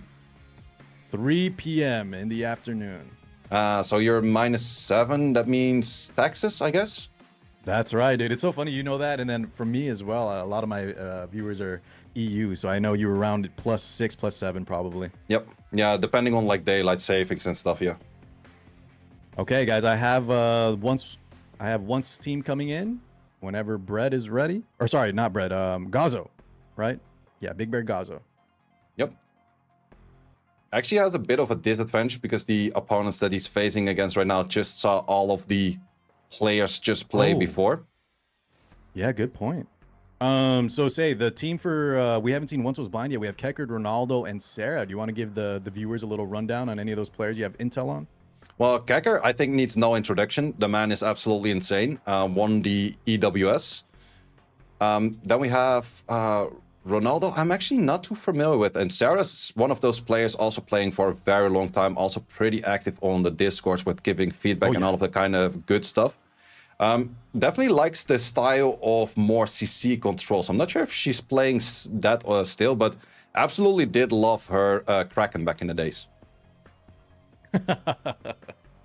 That's right. I know that Sarah, like you were talking about, the cleave kind of getting hit, the control, the people have gotten a little bit better answers, but I think control, you know, depending on what they do in this mid-season balance patch, could, I think, come back into prominence big time. Yep. Yeah, it's definitely also all depending on what the new unit does, because we had the trailer, but the trailer showed nothing about like skills or potential skills or anything like that. Oh, yeah. I wonder when we're going to see that, guys. Normally we see what? The skills maybe Tuesday-ish? Do y'all know, remember, when they give the actual skills for the new characters? Also, Big Bear Gazo, no rush once again. I messaged you on Discord, but please send your player. Someone in the chat of mine is actually saying like the teams couldn't be more scripted. Well, actually, all of the 4 captains, we used to have 4 captains. We ended up with 3 captains because one captain chose 2 players that couldn't make it, and therefore the whole team was disbanded, I would say. But all of the captains had like a choice out of like 16 players, and they had a choice 1 by 1. So like A, B, C, and then C again, going for like B and A. So in the end, you end up with whatever the team captain picked. So if the team captain is making smart picks, that's how you end up with the team. So the teams can actually not be scripted because of that. Tell them, say. Okay, I have the players. Let me just make sure I got the right order. Okay, so for Gazo, I see it. And then for Once. Okay, I know who's coming in. Get ready. We'll have Gazo on the left side. And then for team, just double check here. Team Once Was Blind. All right. Sarah's coming in for team Once Was Blind. So NeverLucky versus Sarah. Ooh, this could be a tough one. Sarah, you were talking about an OG for sure and definitely no slouch, but NeverLucky, he's grinding out those fearless tournaments. Like I was saying, this guy has a lot of experience as well. Yep. But it might also be the overconfidence of experience because you're winning a lot against people that have just like played less hours or just played less days, which you definitely do see in the fearless tournaments. Interesting point. Let me just write the players down who's going first. So NeverLucky versus Sarah. Okay. Now we'll track all the scores. That's so funny, though, that one of your viewers thinks this was scripted. This is like the least one, right? Because they were actually drafted. So great idea. I think it was Shotty, once again, who kind of gave this format to TimaeuSS. But no, guys, this was like the most fair I think we've had so far. Yeah, this is absolutely the least scripted one, because before it was always like the guilds playing against other guilds, or The some guilds Avengers, even had dude. like multiple teams in there, or there was just like, oh, asking me, for example, can you create your own team, and then I come in with my boys and that kind of stuff. But Yeah. in this case, it was actually like fully at random of, well, not fully at random, whatever the team captain did decide to go for. Well said. All right, NeverLucky kind of changing up. We have a Doki into that that Lily. He has picked this before, and I'm pretty sure this is Bloodbath. Yep. Someone's asking, NeverLucky lost the last match. Is he not out? Nope. Everyone is playing everyone. So we have 3 teams, and they're playing round robin. So every team has to play every team. Oh, wow. Freya on the lock. Double Revelation coming through, and that's a Lighthouse on the Holden. Yeah, definitely an interesting style to go for Holden first, and then still locking double Revelation later. Whereas you see 2 speed contesting units on your opponent's side, which is definitely dangerous to do on the side of Sarah, I would say. Yeah, most definitely. Maybe just opting to steal that Holden and then wants to play in their own style with the more aggression. We do have the Hoyan come out, which is kind of interesting too, since typically you see that versus Yelly, because Messiah does ignore passives. Yep, it's not in the locked in spot though, so it could be banned out. But if you're already locking in, like saying at this moment of the draft, your position 2 of your enemy, that is what I have to ban. You're already looking at a pretty difficult ban, but are we going to go with timeout? Oh. Does seem to be a timeout, but that's not the worst of timeouts, I would say.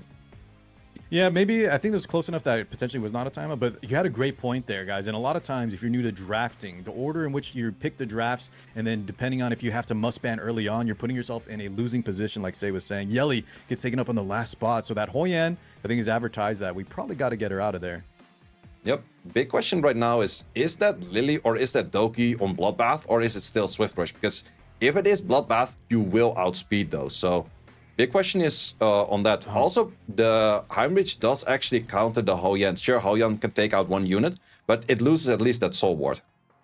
Yeah, one other thing too is you have, you know, besides the Messiah though, like the damage share from, oh, Lily gets taken out. Now I think that was a Bloodbath Lily, by the way. Chat was saying earlier, when NeverLucky first went around, they caught the Bloodbath. Doki, I'm not sure. It could be very fast. Yep, Doki could definitely be very fast. So it's the speed game. Is the Freya first or is the Doki first? Also, is the Freya fast enough or everything else fast enough to follow up on the Freya? Because that's also a question. 我吗？来了来了。 Ooh, Freya moving first, but there's a really big gap until the other players. So you definitely have to go for skill 2 right now, but I'm not sure if that's gonna boost enough. Goes for and not being sure where that S3 gets that Revelation damage. Decent. However, Lighthouse is proccing. Now Tiamat is ready to go. Yep, ready to go. Oh my god, it was enough to finish. But look at that. Tiamat just gave you a little bit of like, here's your ass, I just hand it to you. Like, that's your, like, 90% of your HP. You're not gonna live for that long, Mr. Messiah. That is wild. Yelly getting taken out there too. And you have the follow from the Tia. Oh man, S3 styling on him, just getting that chip damage as well. Yep, going in for the extra turn on the AoE with the transform, and this is very fast done. Yeah, as I mentioned, like, you go for Holden first pick, which is definitely not synergizing at all with the rest of the units that you're rocking in with Revelation. It just simply doesn't really work that well. Yeah, most definitely as well. The Holden does end up resetting that Hoyan. However, it might be too little too late here. The matchup is pretty firmly in the hands of NeverLucky. Yep, yeah, this match is super over right now. Sure, there's still a Lighthouse, but the moment that Hoyan gets cooldown reduction, gets the S3 in again, Tiamat is still doing an insane amount of work. Oh, this is very over. Unethical. What a quick one. Holy. Yep. Yeah, it's definitely... I understand the Holden steal, but the big issue is that if your Freya moves, but nothing else is even remotely close to moving after, it's just simply not gonna work. Okay, well, our player's readied up real quick. So Sarah will now have first pick. Yeah, I think Sarah needs to make just some minor adjustments there. The Holden steal, I saw the potential. However, like you mentioned, right, the initiative just wasn't there. They wanted to play in a different style. So first pick here. Let's send it in.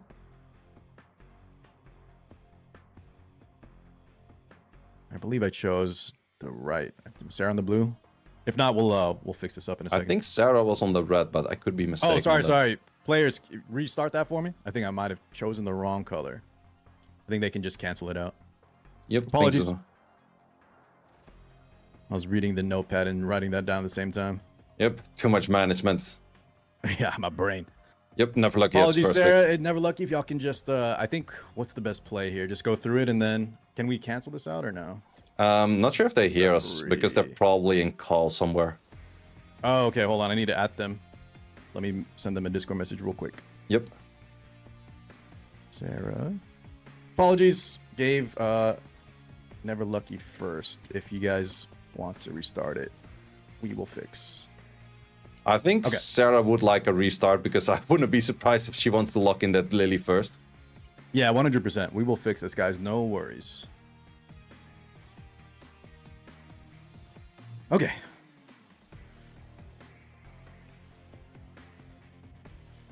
Let's see if they catch that message.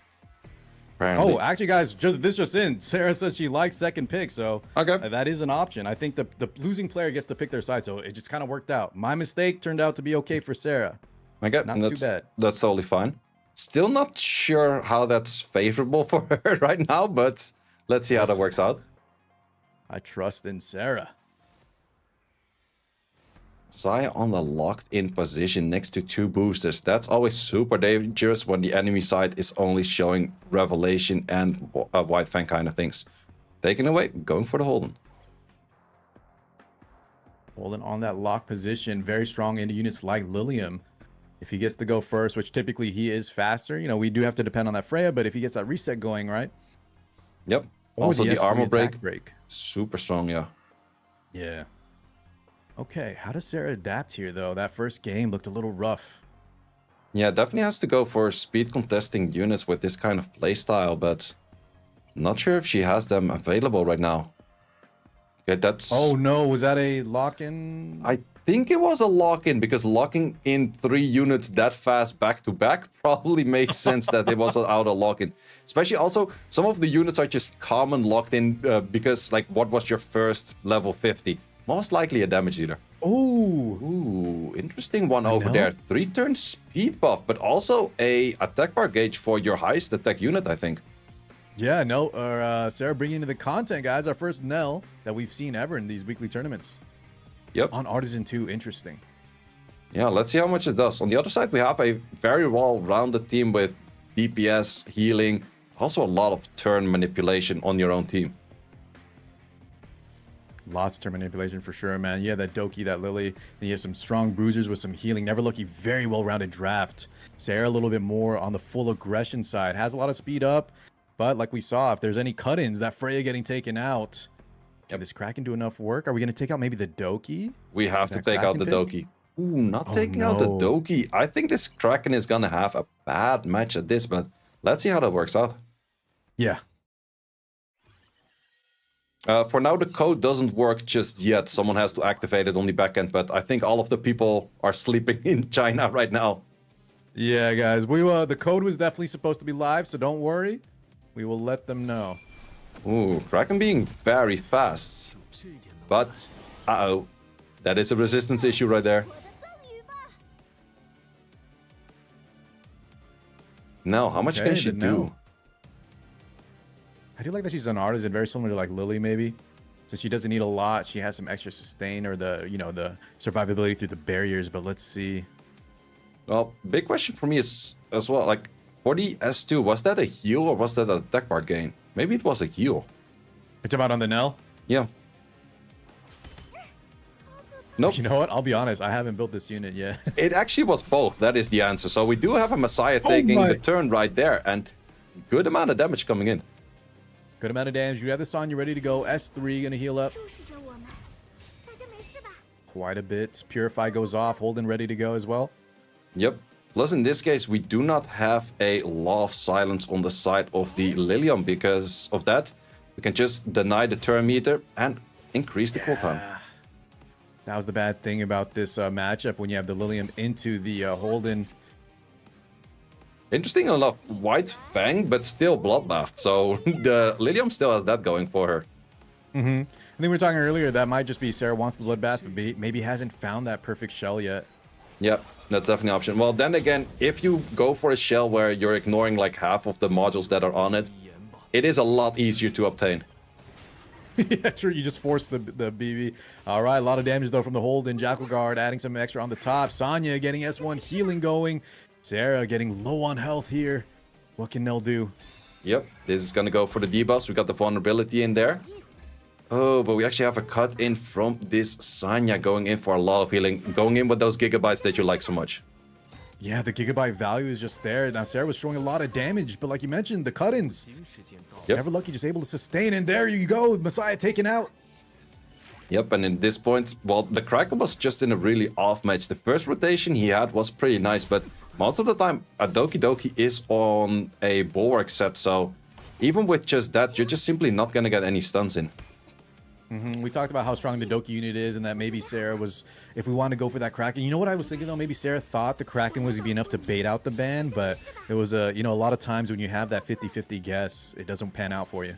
Yeah, it's definitely always the difficult thing. Like, at certain drafts, you just make yourself in the banning phase very difficult. And sometimes a good strategy, but it can also definitely backfire. Oof, and from here, man, dude, the Doki S1 damage as well, guys, if you haven't seen, it's pretty significant. Yeah, that's actually the funny thing. Like, if a Doki ends up in a 1v1 against, let's say, a Mio or a Lily or any of those kind of other support units that don't provide any healing, Doki will win most of those because of that added speed damage. She chunks. Well, there you go. Well played to Sarah. However, NeverLucky's the one that's going to take this in 2-0 fashion. Apologies once again, guys, for the first pick. Thankfully, Sarah wanted second, though. Okay. Yep. All right, so captains, Gazo blind. Once was blind. Please send in your next player. Well, you know, I am liking, Sarah brought out the Nell. I do like the variety we're seeing. It's not just every game tank down Rahu versus Holden, you know? Yep. Yeah, definitely like to see that we have, also with Maloop, we had a lot of speedy matches going in with like Mios and those kind of units, which is always good to see. Yeah, set 2 has been pretty fun. Much quicker. Yep. Okay, I think both players sent them in. Let me just make sure the order. I think for NeverLucky, which team? Just make sure we got the left and right. So Gazo on the left, once was blind on the right. Okay, so Gazo. We are bringing in, once again, guys, you saw him play just a minute ago, Vic Chun. And for the side of once was blind, oh my god. Say, talk to us about this guy. Keker's coming in. Yep, I was expecting that one. Ooh, Vic Chun is gonna have a really difficult matchup on this one. That is, I would definitely say, best player on the opposing side of the team. So we actually have a third picked position against the first pick position right now, which is definitely one of those matchups that you're like, yeah, I'm not too sure if I'm gonna like this one. My boy Vic's got this, dude. He's gonna take out. We're gonna call him the Kingslayer soon. But you're right, guys. In terms of the draft, we talked this about earlier. The draft was picking a priority, and of course, if Keker's in the pool, you know he's gonna be the #1 seed, right? They picked him up instantly. Now Vic, right? He's more of playing some other games, so he was in that third pick spot, like Say was saying. Yep, let's see what we have for the pre-bans. I think it's also the pre-bans where you're not 100% sure what the enemy plays, so you just go for a pre-ban of anything that you most likely do not play yourself. Keker did tell me that he was putting a lot of effort to also switch to the Bloodbath meta, so I'm curious to see if he's going to go for like the Holden playstyle, because he's also a very good CC player, which he showed in the tournament.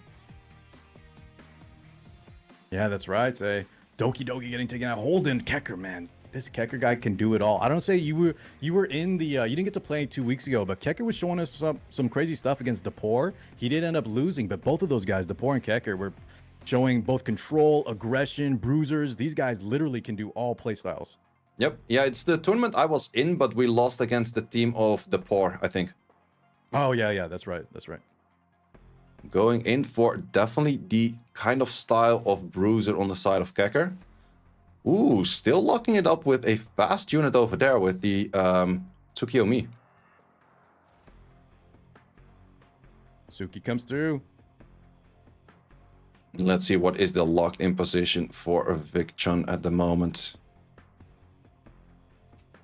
All right, so Vic, I do like this. Take the Doki. We have that Obol, bans the Lilium, really showing some what do you call it? Control pressure. However, right, with that Tsukiyomi the lock, we saw in the past say that Vic sometimes doesn't have the speed that he needs. Like, this game plan could work if he's able to go first.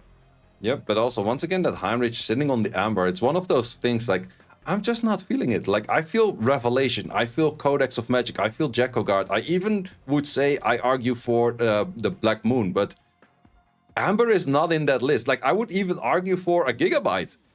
White Fang. Pretty much everything almost fits on the Heinrich, but he picked that one thing that I say does not fit on it. Hey, say, leave my boy Vic alone, all right? He's trying his best out here. It's like the Pokemon meme is like you see Charizard with like flamethrowers, and then you see the Blastoise with the water cannons, and you see Venusaur standing there. And it's like, what's Venusaur doing? His best.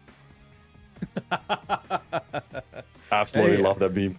Guys, Venusaur, is that the third, you know, you see that other meme, say, where it's like 3 dragon heads, 3 golden dragon heads, and one of them, two look really scary, and the other one looks like a derpy one? That's also similar. Yeah, that is Venusaur. Yeah, that's pretty much, guys. I would give the derpy hat to the Amber on that Heinrich over there. If you're a Bulbasaur main. I think I picked Bulbasaur one time. I was usually, guys, I'm a Squirtle. I always pick Squirtle. I know everyone chooses Charmander, though. What'd you pick, say? I'm definitely Charmander, man. But you actually had, like, those Instagram posts, what you would pick on, like, every iteration, like, every different region. And for me, I would say most of the time I was leaning to the fire units, but you had some cool water units out there as well. Just no one picks the leaf anyways. Here we go. There's that the Lily gets banned out. Let's see what Keker or Vic bans on the side of Mr. Keker. I think he has to go for the ban on that Messiah because he has that Hoyan in there. Yep, does lock that out. So in this case, we're gonna see some a lot of damage on this Jelly because I know that this Jelly is 5-time duped. So there's a lot of damage coming in. Dude, 5-time dupe Jelly, man. Yep. Imagine having that, guys. That is some whale status. Yep, yeah, that's some dangerous status. Well, in the end, the man won 15k on the EWS, so I think he can lose a few on that. Good point. We call that, you know, he's return on his investment. Yep, in this case, it is investment. So let's see. I kind of expecting everyone to die except the Heinrich because of the Amber. Maybe that's the Amber. Yeah, this is where the Amber value is going to come through. You're about to see it. Yep, let's see. Skill 3 locking in. Where do we go for the team ups? Oh that's my god. Okay, so the Hoyan does proc. Yep. Would probably take it out. Oh, that's a Bloodbath Jelly. Look at the damage he did, say, while being on Bloodbath. So taking only half, and now you have the Amber proc on the Heinrich. What just happened? You murdered the whole enemy team? And then the big hit comes back at you and is like, nah, 40% HP is fine. That's insane amount of damage on that Jelly. Good lord, man. All right. Blue side, Vic. Getting first pick here. Vic, we got this, baby. Send it in. To be honest, I feel like he has to ban out that Tsukiyomi because I think that Keker's gonna do the same thing again. Lock in the Tsukio on the 3 position. It is faster than anything on the side of Vic. And then lock in 2 DPSs because I'm pretty sure Messiah could have done the same job over there, if not even better. No, you're right. We were before, you know, we were doing the Pokemon memes. We were kind of saying that Vic's game plan, right, kind of showing the control and stealing some of the anti-control, the cleansers away, would work. But if he's going second, right, if he's not fast enough, you see exactly, you know, how bad that can get. So yeah, maybe shift up the game plan, take out the speedy options. If we can't take it down, you know, you got to make sure you get to the first turn initiative. Did Keker just ban out the only thing that I found really bad about the draft on fictions? Hey. Listen, dude. Heinrich was the last one standing, guys. That's all I saw. Very true, very true. He wants to kill everything in one hit. He doesn't want to take that second turn. So let's see. We have a bit more speed contesting on the side of Vic Chun right now with a Lily. Could be very fast. So there's a bunch of units that you potentially gear very fast. It is the Lily, it's the Doki, and it's the Tsukiyomi. So let's see if Keker's gonna lock in 2 of those right away. And then maybe go the damage dealer in the slot 3 position. So you have that guaranteed locked in. 100%. And Vic has a lot of experience drafting in other games. So I bet you he's already calculating this. Let's see if Keker does steal up, you know, 2 first turn kind of turn units. No, Obel comes out from that second pick spot. Now he's doing the reverse of what Vic was trying to do in game 1. Yep, let's see how he responds to that, because in the end, the Lilium is banned out. Probably a unit he just doesn't own at the moment, or just doesn't have geared up yet. Yeah. So let's see what he can make for a counter then, because you already have to be looking at more fast units to make this work, or you have to go for some kind of Ling Low. But if you go Ling Low and those kind of things, I'm not sure if it's good enough. I think I agree with you. Yeah, if when we're fighting heavy control, sometimes Ling can fall behind with just the weight, the mass amount of debuffs that come through. Vic opting for a Revelation Freya on 2. Does he have, like we were talking about, that Tsukiyomi? I think he needs to show a lot more speed here. We're kind of all in. Yep. Well, the Freya does help if you have any unit on Bulwark. I actually have this weird tactic, which I do, is that I have my claws on Bulwark on just the plus 200 set. That is more than enough next to a Freya. Like, let's say my Lily mostly gets banned. My Freya goes through and my claws goes through. I can always start with a claw skill too. Nice, I like that. It's an interesting tech. So Keker now showing this Lighthouse Ling low on 3. Really just stealing all the cleanse options. And we have the reverse, the Hou Yan. Now, I'm not sure if Vic's Yelly's on Bloodbath like Keker's was. Yep, that's going to be the big question, because in the end, a lot of the Revelation units are mostly still somewhat more speed related. Definitely have to lock in on those Bloodbaths, but on the other side, we do also see a Casio. But then again, is already hard counted by the Doki, is semi-counted by the Linglo, so it's maybe not the best of positions to have that in, but let's see how this match revolves around that. Yeah, a lot of this just could be, you know, you're fighting EWS champion Keker, and Vic maybe hasn't had the time to build up more options, because that Casio into the Ling, into that Doki, like you said, it's not going to be super effective. Yep. Ooh, also Tiamat, so definitely opting for a bit of all kinds of styles on the side of Keker. So let's see what's going to be on the ban, because I could see a Casio being banned, but I could also see a Linglo being banned, because I don't think that this Freya is fast enough to follow up. Oh wait, the Ling is on the ban. Did you mean on the top side for Vic? Because yeah, I think Casio, I feel like Keker would never ban that with having 2 strong options. Yeah, that's very true. Yeah, the Lily makes most sense for the ban over there, because I don't think that this Yelly will be in tune to this Freya. Yeah, I think so as well. What do you think, Vic? So Vic goes for the O-Ball. Interesting. I think he had a better shot if he were to ban the Doki, because I do expect the Doki to be faster than an O-Ball, but let's see what we have in this matchup. Here we go. Game 2. Vic versus Keker. Ooh. Interesting lineup with a Holden that's very fast. Okay. Ooh, landing on everything. We're coming out hot. Big question right now is, you kind of don't want to send this. That's the biggest issue. Yeah, what would you do here as a Freya expert, say? Well, I would probably go for skill 2 and then do as much damage as possible on the, what's it called? On the Yelly. I think so, yep. too. Also takes 2 awkward turns, that's Chun. perfect. I'm not 100% sure. Does the Hou Yan still not activate the moment that she is stunned or slapped? I don't think so, right? That's a great question. I think the interaction... You're saying if while she slept, if she gets S3'd here? Yeah, I don't think she would actually go for the counter. She would just get the Soul Ward, but she doesn't go for it. At least that's how it was in the beta. I'm not 100% sure about that right now. She does counter, though. But, yeah, because I think what happens is she gets awoken, and then she counters after. I think that's the order of operations. But yeah, maybe it's just with a stun that is just fully the stun not for sure. activated. Yeah. The stun for sure. So we saw Victor actually opting to just S1 with the Yelly, taking advantage of that Casio early lead. Another back-to-back S3. That's Codex of Magic. Hold up. Yep. He's actually cooking something. Big issue. Chun. Yep. Hey, I think Keker did Vic a favor banning out that Amber Heinrich. Yeah, that's the only thing that completely didn't work. Oh no, he missed the crit though. That's what happens when you don't S3. Probably built on 70% crit chance. Holden though, at least getting to take her out. Yep, but now you're in an awkward position that you have to wake something up, and any of the 3 things you wake up is not that beneficial. I would definitely go for the Tiamat over here, because it doesn't provide as much for the rest of the team.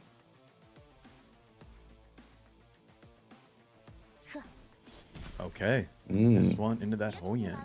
Okay, gonna go for repeat sleep, that's also an option.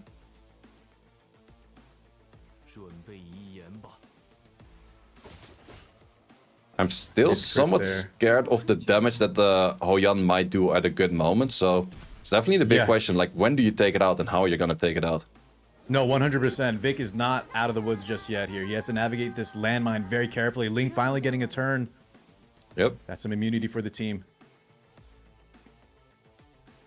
Now we do have the attack up. The S3 is ready. The problem is, right, that Hou Yan, even by the Tiamat, I think at this health with the attack up, most definitely going to get proc. So we probably don't send it just yet. We pray for a good S1 chain somewhere. Yeah, the thing is, if you had the revelation right now, I would have probably sent it and hoped that you just simply kill the Ling Low, but this case... Oh, he's sending it anyway, say. Yep, I doubt that you're gonna kill the Ling Low. Nope. Does he survive this rebuttal, though? I don't think so. Yeah, not on Bloodbath, right? Oh, man. And now comes back the Doki. The Doki comes back, the Tiamat isn't transformed. A lot of things working that way. Vic was playing so well, but here we go. We were saying you got to navigate the landmines, and that landmine came in hot. Yep. Plus, we still have the damage boost skill 3 coming in. 74k. That is a lot of damage. My God. That was a lot of damage. Yeah, that was probably like 4 or 5 times the whole HP bar right there.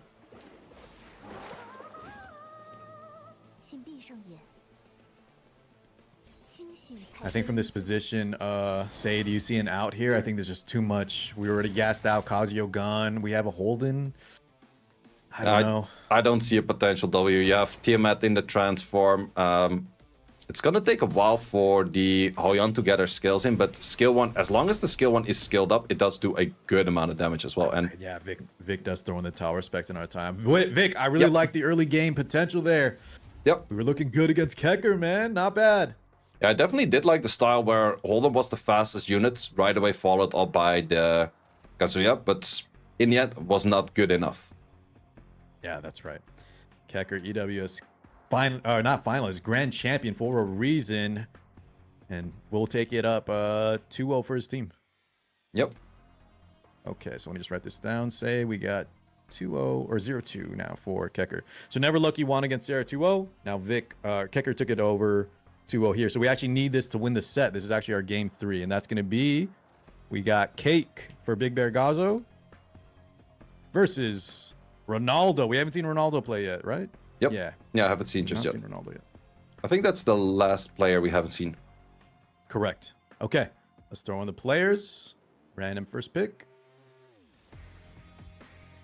And Ronaldo. I'm excited to see Ronaldo say. I'll give a little info here. I know he also plays the game that Vic and I play as well, so definitely experienced in these kind of competitive turn-based RTA games. So and I know he's been grinding out here in Etheria.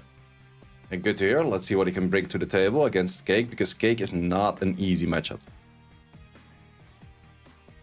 I think Cake was also a first pick seed, right? I believe so, yeah. Yep. So he's opposite of Keker there. Yeah. Cake was a first pick seed, and Ronaldo is a second pick seed. Mm-hmm. And all these players are good, man. But the first pick to second pick, these are like, you're thinking what, say, like top either EWS like winners or top 10 on the ladder style players, man. These guys are monsters. Yep. Yeah, pretty much everyone that's like was first pick rotation is pretty much like top 10-ish player, maybe top 20 on a bad day. And after that, you definitely see it fall down to like top 100, top 150. And then the third pick was even like top 300, 400-ish. So definitely, you have the tiers in there. Uh-huh. All these players are good. All right, so we see a Kazuyo ban from Cake, and then Ronaldo bans out the Rahu. What do you think that Rahu ban is kind of indicative of? Yeah, it's definitely on the play style where you want to go for Tiamat. And that's instantly locked in right there. Like, that's the main thing that you're showing away with that. It's like, sure, the Mizuki kind of everyone has, but you steal both of them right away. So now the big question is Cake gonna go for every healer in the game? Lock in the Sanya, lock in the Ling Low, and then the only healer that is available for Ronnie is just pretty much nothing. Yep. I think that's exactly what I see. Ling on the 3rd, and then Ronnie has to pick like Fire Chalky on 3, which I mean, honestly, not bad. Okay, no, goes for the Holden. Okay. Doesn't want to go for himself of like too little damage, which is also sometimes an issue. So what is the healer of choice on the side of Ronnie? Goes for the Ling. Makes a lot of sense. Now, does he take the Fire Chalky too? He already has 2 decent, DPS bruisers. I don't think he necessarily needs it as of yet, by the main fact that his 3 is band protected, so he will guaranteed get one healer in. That's a good point that he has the healer, but he actually, this is interesting. He opts for the Chalky over Ling. It is somewhat understandable if you're planning to go for Lilium. Like, then you don't care as much about the immunity. You're already protected against a potential Kazuyo that's actually pre-banned by your opponent, so you can utilize that as well.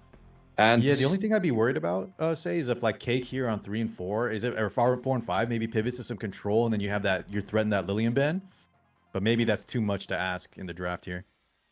I just get a comment in my YouTube comment section saying like, "What's this code disliked for the fake code unsubbed?" Oh my guys, let's take out. We need to take out the code now. Say we're getting punished for. We were trying to get a good punished code for the code not being activated. People are unsubbing already. Guys, have y'all heard the term "don't shoot the messenger"? We're just trying to bring y'all the stuff we were. There's a code. Usually we have codes on these weekly tournaments. Well, to be honest, for me that's also kind of on the point. If someone gets so salty over that, you're very well to leave the chat. I don't mind that at all. Damn, say you talk to them, guys. I promise we will let them know. The code was definitely supposed to be active, but sometimes things happen. It's the weekend. Also for Asia, it's a very awkward time right now. So yeah, try to be a little understanding, and we will try to get y'all that code when we can. Yep, definitely keep the code in mind. Write it in a notepad somewhere. It definitely will work somewhere later this week. I'm 100% sure about that. Yeah, Say and I will pester them until they activate it. Yep, and we're very good at that. Trust us on that one. All right, here we go. Cake versus Ronnie. I'm very excited to see this one. Yep, it's definitely going to be a longer match, but we do once again have that golden line sitting on that Viper. So that's the stacking potential. On the other side, we're looking at that Lilium for destroying the HP. Probably on the Sanya once again. I think so. I think that's the best play early, and I love that Lost Signs. Say, would you mind just give me 30 seconds if you take over? I'm just going to let the dog out. I hear her crying real fast. No worries, no worries. I'll take over for now. Let's see what we have on this match. Ooh, Bloodbath coming in. Also, for the turn rotation, we will have cleanses before the Lilium moves, and therefore we can remove that attack break. If the attack break is not removed, it's going to be a lot less damage on the side of the Lilium trying to take out that Sanya in the first rotation. Also, big question is, well, this match definitely has to be like a longer one. We're waiting for the Golden Lion to stack. We're waiting for the healing to go down. And until that moment, it's just kind of seeing how much the Lilium can do and maybe a potential wound from this Mizuki. And until then, we're just kind of sitting here and waiting. But yeah, as mentioned before about the code will definitely work at a later moment. So definitely don't worry about that.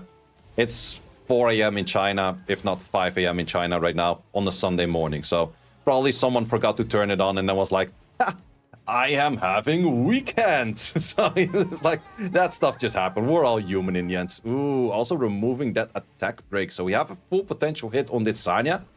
I'm expecting half HP or a little bit more. How much are we doing? We're actually going for the Viper. Ooh. Big damage, right? Say thank you for taking over. What did I miss? Well, I was talking a lot about like, okay, where's the damage gonna come from and where's the damage gonna go to? And we had a good cleanse on the attack break for the Lilium going in earlier, but I was expecting the damage to go towards the Sanya, but it makes a lot of sense if the Viper is pulled on damage to actually take it out because it's most likely more squishy. I see. Okay.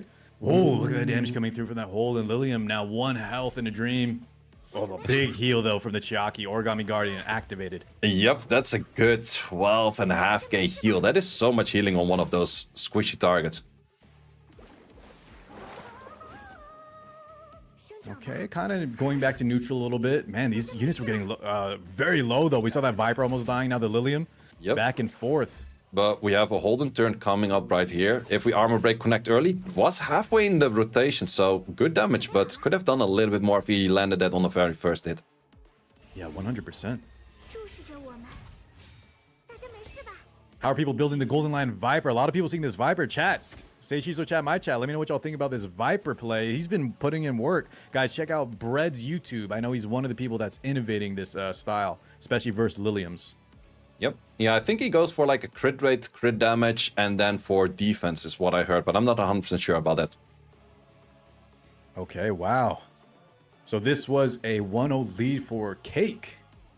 Yep. Pretty quick match that way, but in the end, like if you have a full-on bruiser match, but you lose your main DPS, it's just gonna be really downhill from there. Yeah, that's right. Was in that part that I had to let the pup out, what do you think was kind of going on there between the drafts? Say, is there anything that Ronnie needs to adapt to here? Well, I definitely do like the idea of Lilium being able to take out bruises, but the big issue is with that Viper, if the Viper's doing just that much chip damage together with a hole, and the Lilium actually doesn't feel as great as she seems to be at some positions. I see. Okay. Yeah, guys, I think we need to be a little careful. Maybe this tech is already coming out to kind of combat these early Lilium picks. Yep. Yeah, plus the moment you get a tech broken, your Lilium is just simply not going to do that much damage. And we actually have a respect ban on the Viper. Funniest thing ever. Double SR ban. Okay, man, these SRs are taking over. What was that match where we saw? It was like 3 SRs took over against a, I think it was a mispick on the Lily, or the Yelly, right? Yep. We were talking about the auto lock-in, and 3 SRs, including the Golden Line Viper, actually clutched out that match. Yep. Yeah, definitely a tech that we're seeing a fair bit right now. Going for Fucho. I'm actually curious to see if those Fuchos are higher up on the skill ups, or they just like... Because people told me 1-1-1 Fucho can still work, but for me it feels really bad. Like, I feel like you need more of the turn meter, you need more of like the extra shield. I heard you need some lattice to make her feel anywhere decent. Yeah, I was like, I read her skills, I didn't really try her out myself, but I did not really feel like the need of trying her out on a 1-1-1. It on paper it sounds bad to me. It is. I think it is. I kind of invested from the get-go, but I've heard that if you're going 1-1-1, it's just not going to feel great, especially if she's your only healer, which happens a lot. Yep. Yeah, definitely right there. Also, looking at a double Jackal Guard on the side of Cake right now. Also, Jackal Guard, it's also such an all-round thing where it pretty much fits almost every unit. Yeah, no kidding. Also, we were talking about how strong matrices are on certain shells, right? And this thing has it all. You got the Bloodbath, the Bulwark, the Swift Smite. Plus, it just has awesome abilities, too, between the extra damage and then the speed boost, the speed up, the turn meter. Man, what a shell. Well, it's even better than just the Swift Smite. It does also have Evo Guard, so it works perfect for healers, too. Ah, great point. So, yeah, it's actually Jackal Guard is a jack of all trades in that kind of scenario. It works on pretty much almost every unit. Okay, so we got the Ling lock in. So we do have double healers showing there for Ronnie with that Tiamat. We talked about you always want some sustain. Tiamat with no healers is probably one of the worst units unless you get some giga value out of S1 somehow. Yep, we have seen the value on the S1, but that's also like just pairing that with a Lily. S1 value is definitely right there. Oh my god, yeah, no kidding. Doki there on the 5 for Ronnie. Chiaki. Yep, both locked in? Yep, I would definitely say so. Otherwise, you would lock in a team with one healer against a double healer enemy team, and if you're playing against double healer, your one healer always gets banned out. Right.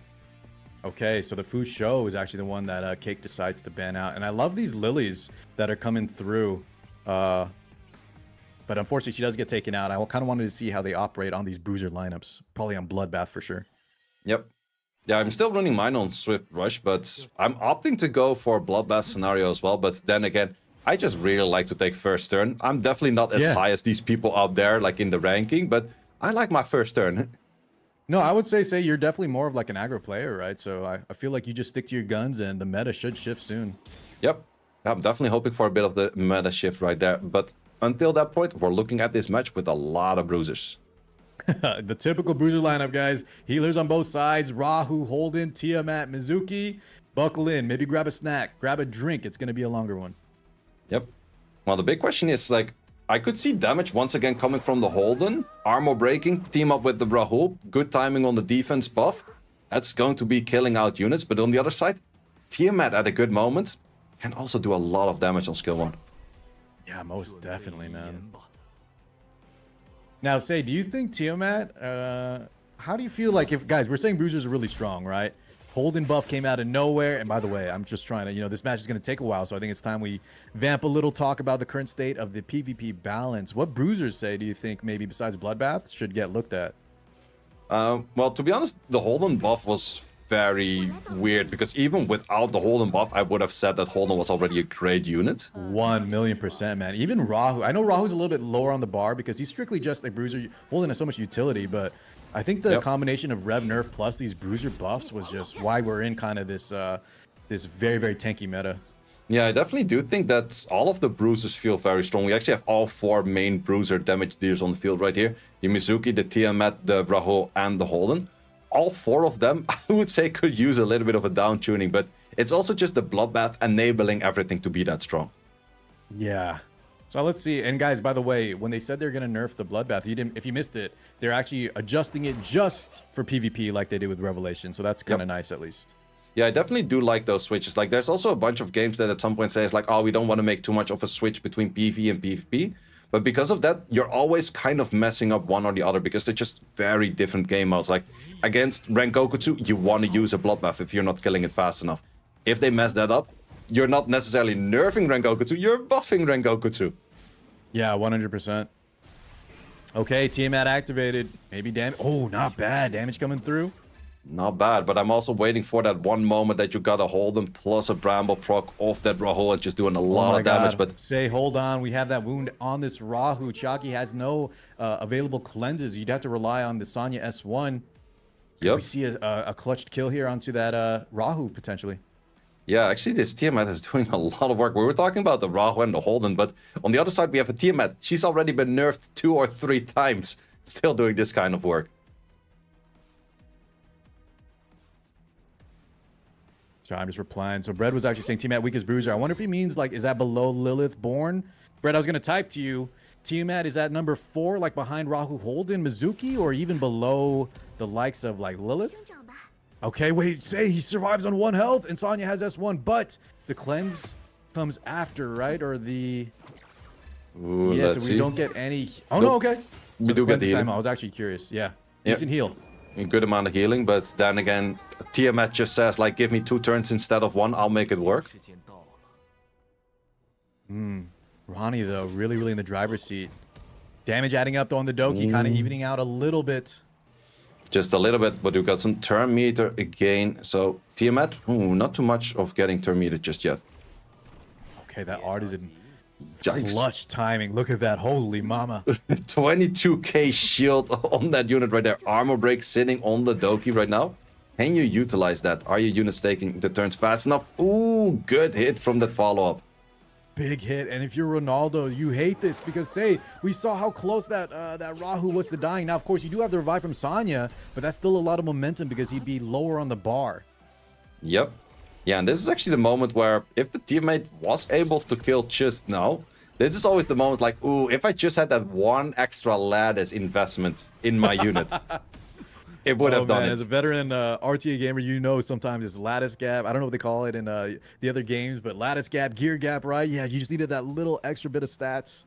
Well, in the game which has still the best expression for like gapping, and we call that Jungle Div. Jungle Div, okay, got it.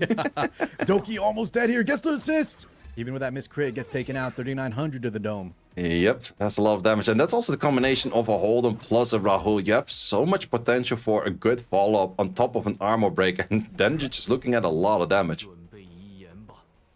Oh man, and now a 3v4 scenario for Ronaldo. He was looking so good, but I think, you know, the momentum, right, in these bruiser matchups, it's kind of like a dam. Yep. You get a little break, and then it's just going to be a flood here. Can he somehow scramble back, you think? I don't really see the potential because in the end, you still have an Artisan on this Rahul which can proc at a good given moment. And the Mizuki is just simply being ignored. And that's the thing, Mizuki is super good against Tiamat, but against single target hits, you can just kind of ignore it and then it's not that big of a deal. 100%, and this is one of the flaws, or not, maybe not even a flaw, but a risk. When you take the Mizuki, you saw Ronaldo really develop his draft between the pre-ban, and then he takes that Tiamat plus Mizuki combo to kind of protect her. You're seeing the weakness here. Yep. Yeah, she's actually supposed to be the hard counter to the unit, but if you already lock in the Tiamat super early, you kind of have to pick it yourself, which makes it a little bit awkward. So, do we get some random counters over here? No, we get some follow-ups, counters, not as much. Man, big healing there from the Sonya. Jackal Guard just adding up. That was a 4,500 crit. Yep. Well, I'm waiting for the moment where the Tiamat gets like a good counter rotation from just the Bramble together with the Mizuki counter. I could still see potential over there, but it's going to be a difficult one. Difficult one indeed, and honestly, I think Keker can kind of play around that. No, just maybe don't rip any risky skill 3s at inopportune moments. Just keep chipping down the Ling between S1s, between assists. I think he can kind of navigate that. Yep, but he has been using a Holden skill 3 before, which is definitely more on the risky factor. Okay, another S1 coming out, man. The Tiamat pumping. But not enough of the extra damage. Ooh. The one moment the Holden doesn't actually go for it himself. Yeah. Okay, attacking the Mizuki. Actually gets kind of low on the Holden. Yep, Holden is taking a good amount of damage. It's still that the Tiamat is very far away from taking her turn, because if she goes for skill 1 right now, she would do a lot of damage too. I think so. Are we gonna go for that Holden? I think it's your best target to hit in right now, but probably not gonna be taken out on the wrong element. All right, just trying to capitalize on that counter earlier. You see the Holden at about, what does that, 20%, maybe a little less. Can he clinch the kill here? We have some heal, but that wound is going to take off a little bit. Yep. Plus, if you go for the revive right now to give it extra stacks, you wouldn't be healing on the initial hit, so you have to go for skill 1. Exactly. AoE heal coming in, plus some more stacks. That is a good amount of healing. Oh my god, man. The SRs today say the Chiaki, this healing is crazy. Yep, this healing is doing a lot of work. And that's in Etheria effect level 2, by the way. So that's with reduced healing. Yep. I'm not sure if we're going to go all the way to 0 healing in this matchup. I think things will die earlier than that, but we're looking at full HP on the side of that Sanya. Yeah, that's just kind of been Ronaldo's theme for this match. He keeps getting kind of close, but this healing between the Sanya and the Chiaki just able to top off. Yep. We're throwing out some shields, but the shields are actually not that much. But the damage over there from that Rahul, doing good on that S2. Plus, we have a defense buff right now. So defense buff, are you going to be able to take out a Tiamat for the first life? Because Amber is still there, but I'm not sure how much it's going to work for. Yeah. Let's see. I'm curious what Cake does. S2 into that. Oh, okay. Assist. Gets a counter. A lot of interactions going on between that. Yep. But we once again have the AoE heals, and there's also a lot of will prayers on that, plus another transform on that Tiamat. But then again, could be countered.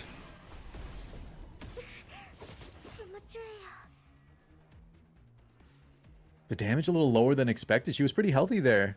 But I think between some Origami Guardians and just how healthy they were, yeah, the Tiamat not getting enough done.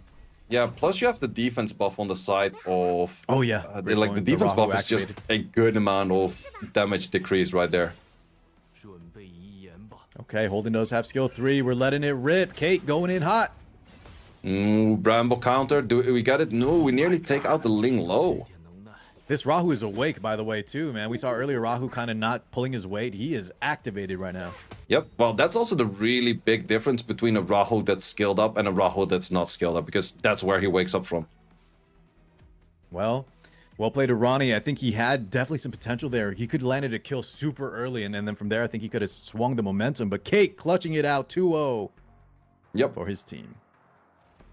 All right, so that was 2 of our sets done, said. Yeah, that does also mean that the Big Bear Gazo team is played all of his matches, that we just have to see the match from Once Was Blind and the match from Brett's team.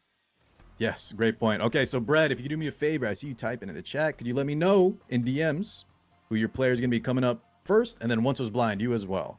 Take your time. So let me tally up the points here. Say we have for Big Bear Gazo, that's going to be a 4. And then Once Was Blind gets a 2. So currently, Bread is in the lead with 5 points. Gazo has 6, but that is with 2 matches played. So as long as Bread, scores a little bit here, that'll even out.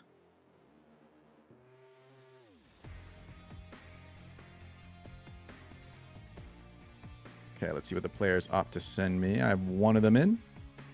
Nice, nice. Let's see if we go high seeds right away, low seeds, or somewhere in the middle. Yeah, have you noticed a trend between our last sets? Have they been sending in? I feel like they send in the second pick usually early. Yeah, so far it's been mostly the second pick early. I would actually say for, because everyone has to play everyone, it doesn't really matter as much who you send in first, because let's say that they send in their best player and you send in your worst. You're gonna lose regardless, but then you're gonna have the mirror match in that later anyways, right? So I would say it matters a lot more if 2 out of the 3 players get to play, because that's where, let's say that you have your worst player, so you let your first best player go first. If he wins, you can go for your worst player on the second position, because then they probably send their best player in, right? Mm-hmm. So for that reason, you have like a favorable matchup in your third round, and you have like an easy matchup in that. Whereas if your best player wins, you just send in your second best player. If you get the double W after that, it's just easy. I love it. Say that was a masterclass on how intricate these the captains sending in their players, not just in the draft, but now in the choices. Yep. Mind games, betting it out. Okay, and then we have our players. So from Team Bread, we'll put him on the left side. We have, let me just double check everything. We got Maloop. I know there's a lot of Maloop fans out right now. Yeah, I definitely had a bunch of Maloop match. fans here in the chat as well. So his playstyle was cool to watch, like with the Mio and everything. Good to see. Yeah. All right, and then on the other side, we have from Team Once, we got Ronaldo back-to-back. All right, Ronnie. Ronnie is revved up. Oh, sorry, excuse me. Let me swap that over. Chose the wrong side. So Maloop here. And then this for red, we got Ronaldo. So in this case, we actually got a C2 against the C2. So that's an even, fair matchup right there. Let's see what the two gentlemen will bring. So this is C2. Yeah, we were kind of saying that the second pick is kind of the safest option. Yep. Okay, I'm very curious to see if Maloop also pulls out like that fast aggression style. We saw like a lot of Mio, more the speedier units, not the bruisers. Yeah, and on the other side, well, we just seen Ronaldo play, so we know exactly what he plays. It's all about the bruiser style. With a Heinrich Freeban. Okay. Heinrich Freeman. I'm still thinking about Vic Chun's Amber Heinrich. Yeah, it's probably not an Amber Heinrich right there. It's also interesting to see a Tsukio Mi pre-ban, because in a bruiser matchup that Ronnie showed earlier, he wasn't supposedly using the Tsukio Mi at all. But Maloop is also switching things around, not going for Mios right now, but he's gonna bore us to death with a bunch more healers. Hey, well, listen, Maloop is just showing he can flex between different styles. So yeah, now we got the super healer. The tank down is underway. Hey, whatever wins makes you win, man. Like I don't mind how you play as long as you take those W's for your team. So in the end, if it wins, definitely do play it. 100% Stacey. So if you don't mind here, I have a request. I'm going to talk about the last rounds real fast. So guys, if you're just tuning in, once again, we were doing a round robin. We have team captains Bread, Big Bear Gazzo, and Once Was Blind. Now, I can't tell you all the points, or don't take too much stock of the points just yet, because some of the teams, like Seishizo was outlining earlier, have played all their sets. Meanwhile, Bread and Once Was Blind need to play. So as soon as this, I'll catch y'all up and we'll tally up the points. But until then, man, it's anyone's game still. Yep. A lot of Artisans plus Amber on the bottom side right now. Definitely has to be locking in more healers, but would this be the position where you go for a final steal on the healer? Because there's only 2 healers still available. Yeah, that's interesting. We saw somehow a little bit of the healer steal effective, and then other times players opt out of it, maybe a little too risky. Lilium on the lock, picking that Lily.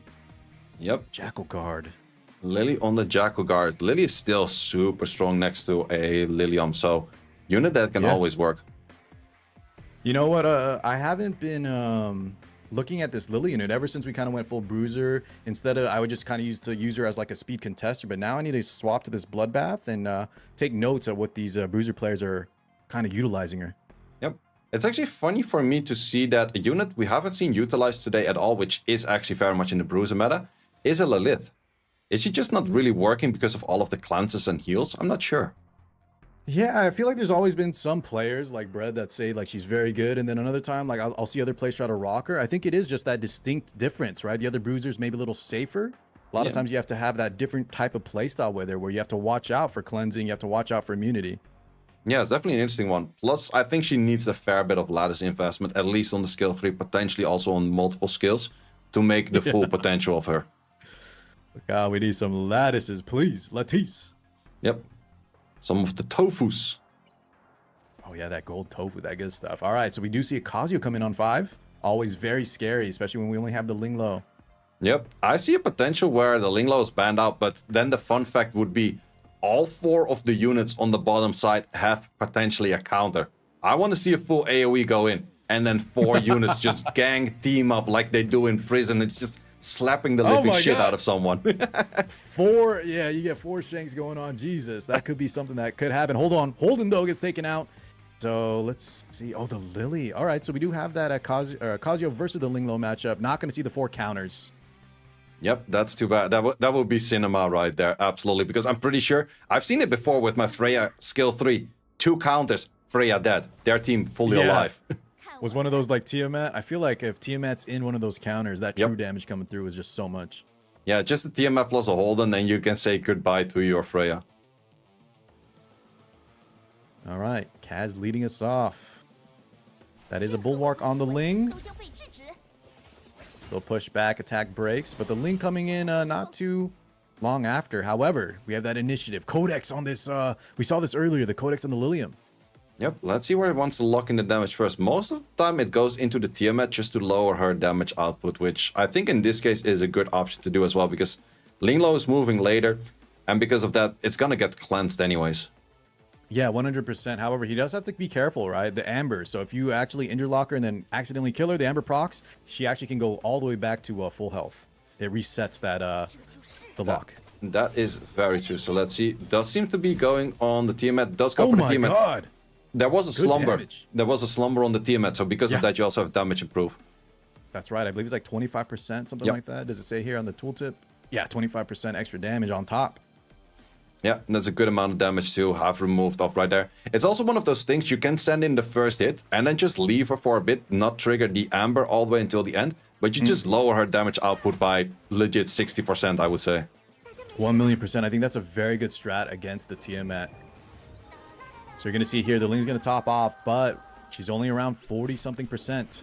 Now the damage also going to be a lot lower, like Say was saying, so we're in a good position here for Maloop. Yep. Also, the Rahul was not cleansed on that sleep, so he's still taking a nap during the job. Yeah, poor Ronaldo, man. Things just seem to not be working out for him when he just needs those little bit of extra activations. You see this a lot of times when both players are kind of, you know, evenly matched. A little bit of that RNG unluckiness could be the difference in the end. Yep. And we have the Casio going on with some more skill one sleeps. Where do we connect those? More on the Rahul. Does get it on the Rahul. Could be cleansed off later, but it is always difficult to see. Okay, a little S3 action defense up for the side of Ronnie. Yeah, big question is also, like, you have a second rotation of the skill 3 of the Lilium. Where are you gonna send it this time? Because you could destroy more HP of the Tiamat, but as you mentioned, you do have that Amber in there, so it's always dangerous to take it out right away. You know, the fact that it did so much on the first turn, I think we start going for... Maybe we start sending it into the Ling. Yeah, it's definitely a good option. But let's see, we have that Codex. Let's see what Maloop actually opts to do here. Yep. Someone's asking about the code again. The code does not work just yet, but it will be activated later. It's simply just not activated just yet, but write the code down somewhere in a notepad. It will be usable later on. Just save it, guys. Oh, okay, so he actually doesn't kill. Calculated, very low health, and now look at this, guys. The Tiamat gonna do very little. Oh my god, almost nothing. If Tiamat would do less damage, he would be healing the enemy. That's right, jeez. That was the lowest damage output I've ever seen for an AoE. But yeah, from here, the Tiamat is pretty much a useless dead meat on the whole battlefield. It's just something you can completely ignore and just work on the other units. Yeah, exactly. And now between the Casio, between the Lilium, look how the Rahu has just not gotten much, man. This is the threat of Casio when she's just let free. Even if you have Ling, we talked about this earlier, she doesn't have enough gas in the tank to kind of keep those units out of slumber. Yep. Especially the moment you go for the skill ones, but it's just doing so little damage. It's almost sad to see. And you can just simply chip out the damage of everything that's not sleeping and keep the sleep rotation going on. You don't even have to go for skill 3 over here, because you have 2 turn sleep on the left side, 1 turn sleep on the right side. Just make that 1 turn sleep on the right side into a 2 turn, or just simply do this. Like, and every time you want to go for a little bit of chip damage, you can still be hitting that Tiamat, because, well, that one you don't even have to sleep. Yeah, well said, man. The power of Casio is ridiculous. Maloop in such a strong position right now. Yep. Well, the thing is, there's a lot of will praise on the side of the Linglo, so she will probably cleanse off any of that coming her way. But in the end, let's see. Do we go for the Linglo right now? Take out her HP? I think so. Just commit to it. We're in a great spot.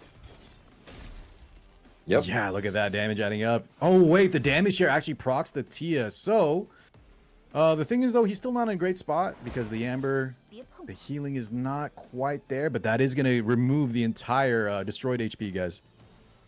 Yep. Yeah, the main thing is that if Linglo had a skill available to full heal the Tiamat, it would have been super beneficial right there, but I think she's just going to go back to sleep. Exactly. Look at this Casio ready to go. Maybe need some 10% action happening for Ronnie. Nope, we're gonna get more 2 turn sleeps adding in for Ronnie, so definitely the thing that he doesn't like to look at. Ooh, almost taking it out as well. Yeah. Look at that Fusho has 2 damage, not bad. Yep. Triple crit right there. Adding enough damage, having the right element right there. 看我的！ Man, you gotta feel bad, guys. Hands off the keyboard. Your Rahu, your Mizuki just never got to play the game. Tiamat completely controlled, and now that Ling's out of the equation. What is this Tiamat? What does she do here? Yep. She concedes. The towel. Yep. That is the point of no return. You're pretty sure that you're not gonna come back from. Okay, so now let's pass this over. First pick to Ronnie. Maloop looking super strong, say. Yep. Yeah, absolutely looking super strong. Let's see if he goes once again for this kind of style, or he does actually go for the change up and go back to like a Mio style of draft, because he has been showing multiple styles of drafts to play. 100%. Yeah. Do you remember what the ban was there for the side of Ronnie? I think we were talking about how the Casio, right? It could be very scary. I think he banned the first pick. What was in the first pick spot? Was it Holden? I think he ended up banning a Holden or something. I think it was a Heinrich ban, and it was a Tsukio Mi ban. Yeah, exactly same as right now. So, oh no, I meant in the post ban phase. Instead of banning the Casio, Ronaldo left out. But let's see here. We got the Lilium first pick.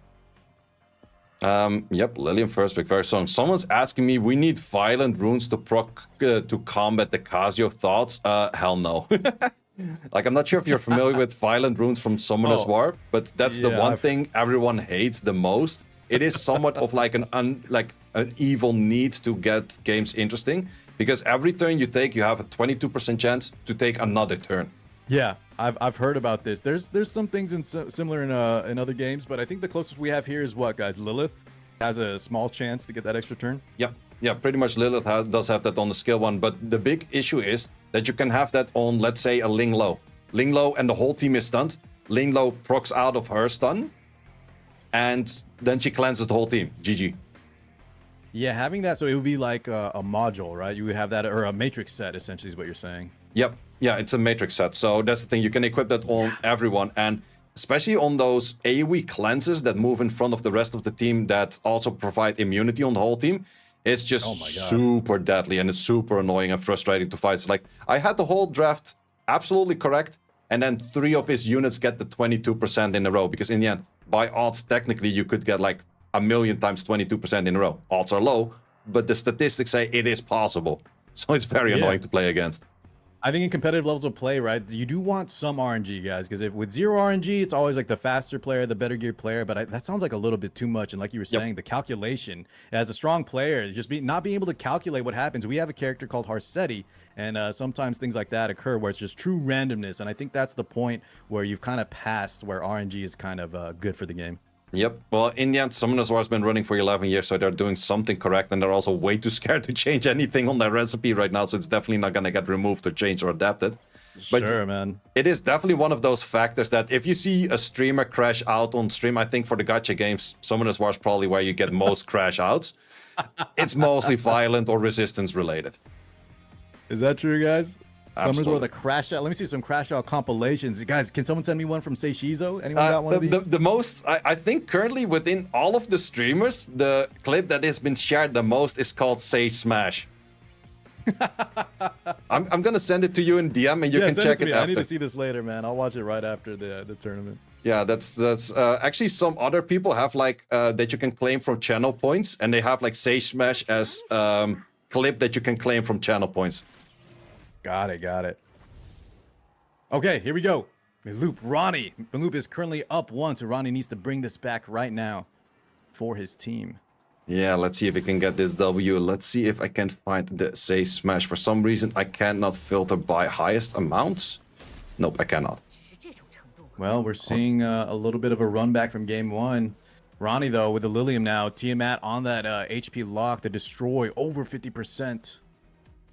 Yep, we always have good destroys over there. But once again, we're looking at that Amber, so... But then again, you do have the Lily next to it this time around, so Lily combination with anything just makes everything super strong. Yeah, a lot of times we see it banned out, but you were saying earlier the Lily Plus, when you have a unit like Lilium, right, that just gets so much advantage from cycling with high damage, that's where it really becomes oppressive.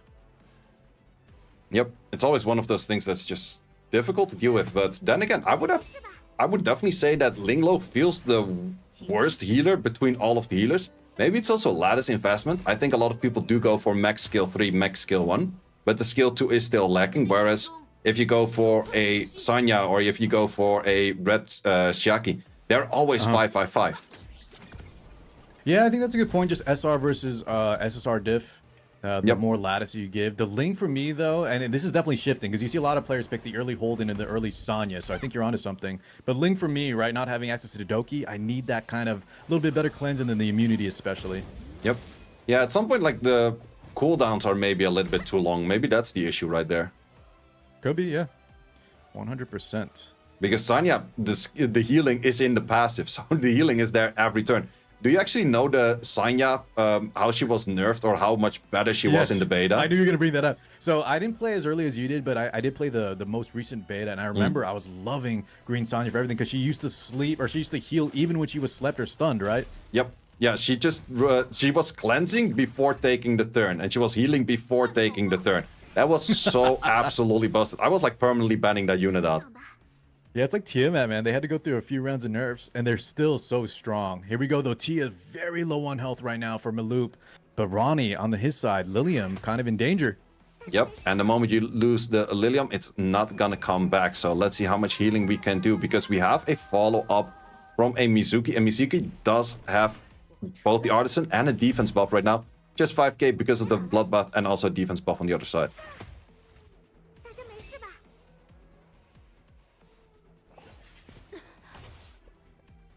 Okay.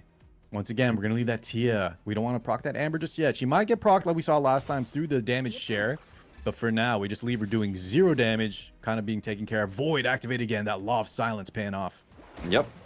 It's actually not something we see too often that it goes back into the Void. I think a lot of the times where... Well, actually, today, most of these Liliums were more on White Fangs or Codexes rather than a Law of Silence, I would say. Yeah. That could be just a playstyle. I think she can run a lot of different things. I'm actually rocking Gigabyte on her, which I don't think is very popular. But yeah, Law of Silence. Sometimes Count even. Maybe that's more PvE. But I remember when she first came out, some people were rocking the Count as well. Yeah, I think Count has both upsides and downsides. And the big downside is that you don't really need Bulwark. And Count is mostly good for Bulwark. But then again, Bulwark is really good into Casio because you do deny that attack break. Yeah, very well said. Okay, Mizuki. Just sending some S1 damage. So how do you think, say, looking for Maloop here? We kind of just have, with the lock on this Tiamat, right, in the draft phase, you see that Lilium coming through. If we didn't land that kill on the Lilium, right, we were talking about how you have the Tiamat plus the Mizuki. When Mizuki is not getting focused, right, she doesn't really do too much in terms of impact. Yep, absolutely right there. And you actually want to go through a moment where the Tiamat is low enough on HP that she just dies throughout the shared damage, and then maybe you can get a good rotation on that. But until that point, it's gonna take you a fair bit of time, and this Lilium is just destroying more and more HP. We actually go into a rotation right there where we do have a kill, but let's see if we can get enough healing on this Tiamat right now. Okay, not bad. Little Sanya, extra health. Gigabyte paying off. Yep. Now the thing is, though, can he land a kill? I think Ronnie, does he pivot to try to kill the Sanya? No, he's going for the Fusho, actually. Yeah, definitely spreading out the damage. Maybe a little bit too much, but healing is going down a fair bit already. So we're not healing as much as we were doing in the early stages, but we're still very far away from 0 healing. I'm still curious on the hit onto that Fusho, but maybe just trying to, with that HP destroy on the Sanya, just wants to make sure the heals go in a certain direction, but we'll see what happens here. He's kind of letting Maloop potentially crawl back into this match.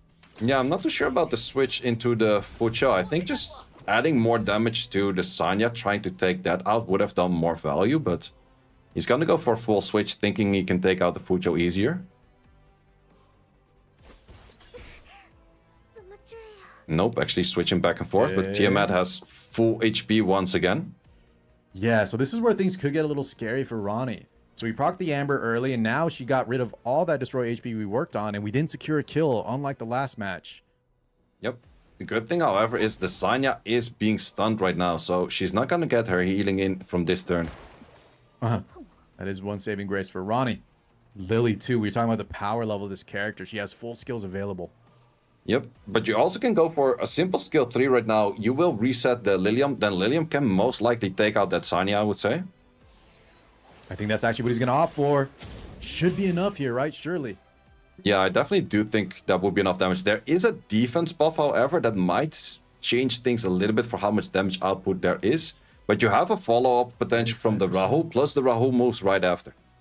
Yeah, so I think whatever he wants here, if it's the Sanya, he could spend enough actions to get her dead. But I think on this first kill, the attack up, let's see. How much is he going to do? Yep. Ooh. Oh, no, actually just... Wow, look at the damage there. Oh my god, so he's kind of flip-flopping around the targets, but that Tiamat now going to do no damage once again. This is her second life, by the way. Yep, and I think the rule just simply takes her out for like a 12k right now, so we're not going to see that one as of yet. I definitely do think he's flopping around the damage a little bit too much. It is working out in the end, but yeah. I think it could have been more punished. Yeah, it could be a little more clean. Luckily, too, the Sanya maybe, you know, doesn't have the S3 just yet, because getting that Tiamat, once again, she'll remove, on revives or Amber, she'll remove all that destroyed HP. Yep. Well, we're definitely looking at a fair bit of a longer matchup over here. Once again, I think this Sanya's not on any effective resistance because it's simply getting stunned by a unit that's definitely not on effective accuracy. Does anyone know? I think is Lilium stunned, guys? Remind me on this. Oh, okay, never mind. The battle ended. Come through. Hold on, let me get this calculation going. Code's not active just yet, guys. Apologies. Just save them like Say's been saying, and we will get to y'all when we can. So 1-to-1, but it was. Remind me, Say. I think it was.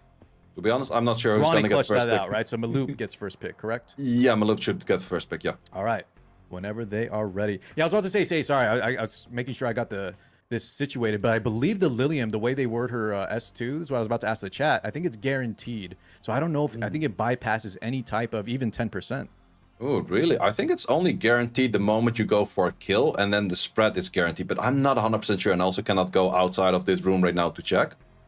But I'm not 100% chat, sure. Let us know. Okay. Maloop, first pick, just double checking everything here. 1-to-1, let's go. Yep. All right, send it in. Oh, baby. All right. These are a little close. This is our last set of the day, guys, and then this will be based off tiebreakers, but this is still the first match of the third set.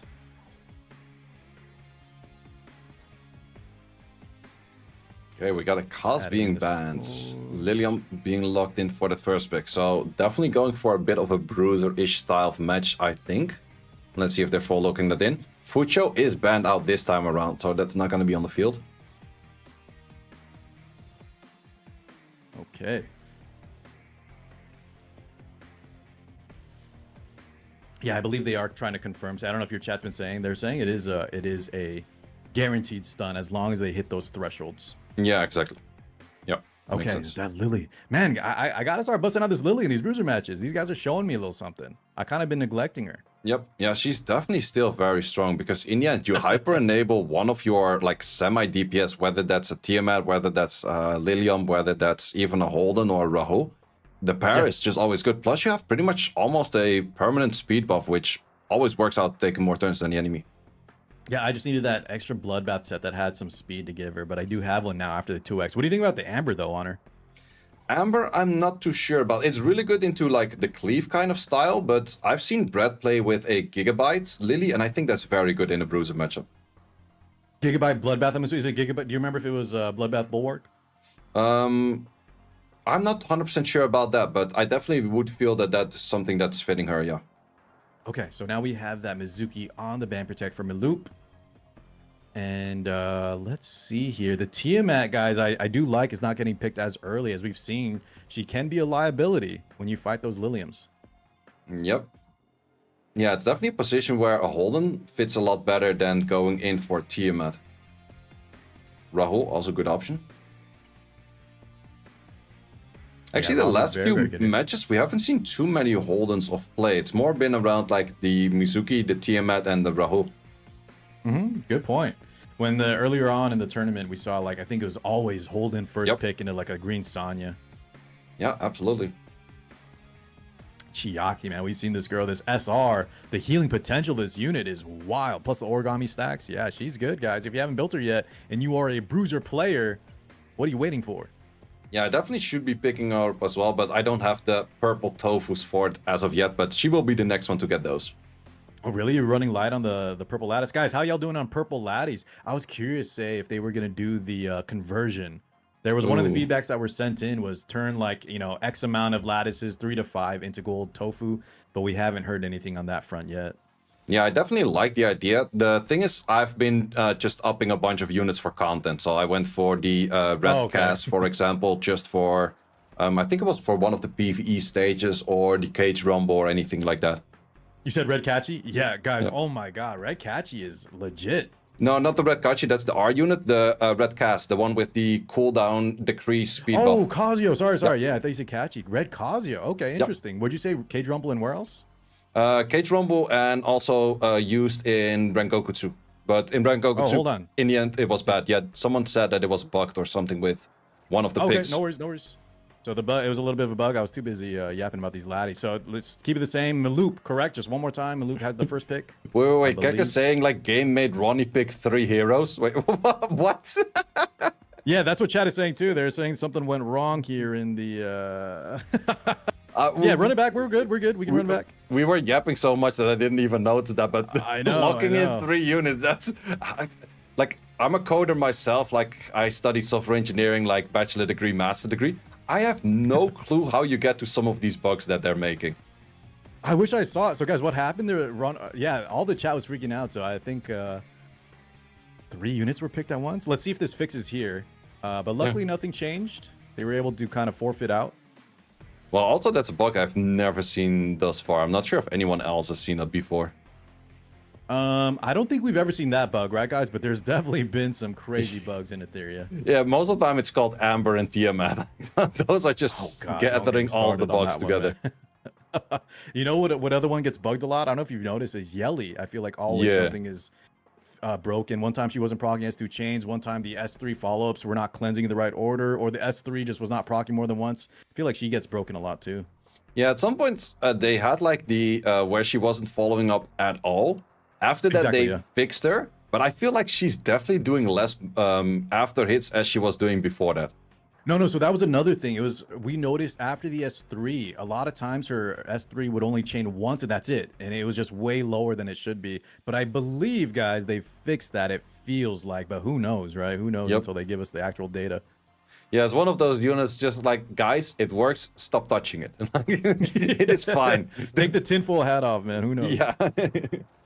All right. Okay, so everything looks good here, guys. I don't know what bug happened last time, but we're good to go. It looks okay. Yep. I feel like. The one speedy unit on the field already removed off the field. We're going back into slow bruiser matches. Yeah, I know. This isn't a lot of people's favorites, guys. If you do have a chance to go back in the VOD, the tournament, there were some exciting matches that weren't just bruisers. So, you know, it still exists. However, that's going to be up to y'all, chat. If y'all want to start entering these, hit up TimaeuSS. You're welcome to join. And you guys can bring the stuff that you want to see the change in. Until then, we got to wait for that mid-season balance patch, potentially for Bloodbath to get adjusted and things like that. Yep. But for now, we're looking at a Linglo first turn. It does have a Codex proc, so you kind of just want to send your AoE heal because you're going to get it next turn regardless. And it's very useless to do skill 1 right now. Okay.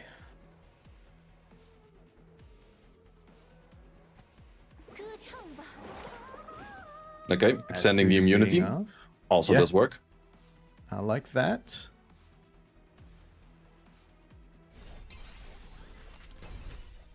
All right, just opting to get a lot of origami stacks. They need the healing, but we want that early damage. And it's going to be a long match, so might as well press a few buttons. Yep. Plus, you have some damage protection against that. Actually, you're pretty much trading half for half HP. Exactly. Now, I am curious, though.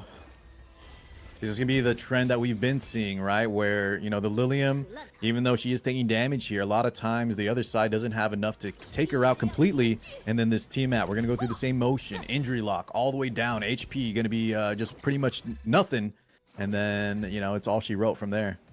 Well, the only big difference we have this time around is that the moment that Tiamat goes for the transform, Holden and Mizuki are the 2 best counters in game. So the counters are gonna happen.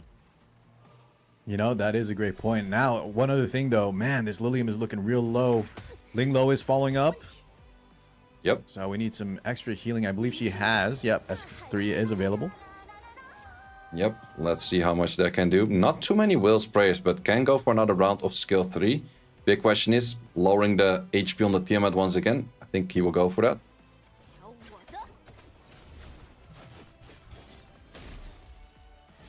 Yep, there we have the transform. Right. Counters are coming in. That's what you're talking about, though. Let's see the counters.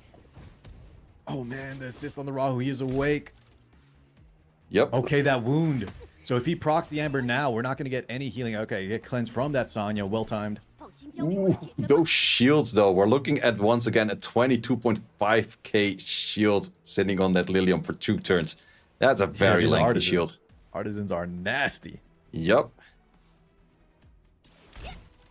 Okay, changing up targets here. I think we want to leave that Tiamat kind of chilling. Now that we don't have the wound, we could wait for another proc on the counter. If we have a counter from that Mizuki, get that wound activated, then we can try to proc that Amber and make sure it heals nothing. That could be a play from Maloop.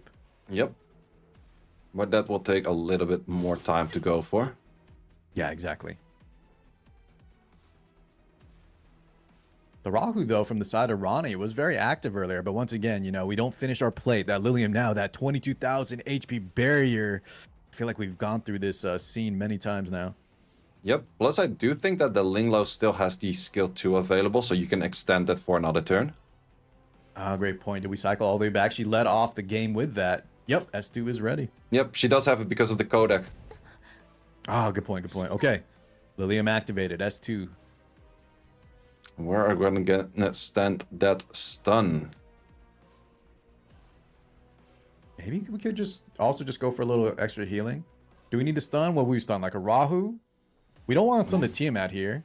Okay, yeah. Just like a little bit of healing, yep. Yep, just top it off. We are pretty low on health despite that huge barrier. Okay, we do have S2 on the Ling, like you said. The Codex activated. That's going to be some nice healing plus buff durations for the squad. But here we go, the Tiamat, ready to go. Ready to go, and has to go for the AoE. So let's see it once again on those counters. Okay, so the Mizuki, you actually have to pay attention to when she has those counter procs available. So luckily for Ronnie, won't get wounded just yet. Yep. Also, this Rahul, the moment the Rahul starts teaming up, it still could be a lot of damage coming into that Linglo, which she's trying to take out first.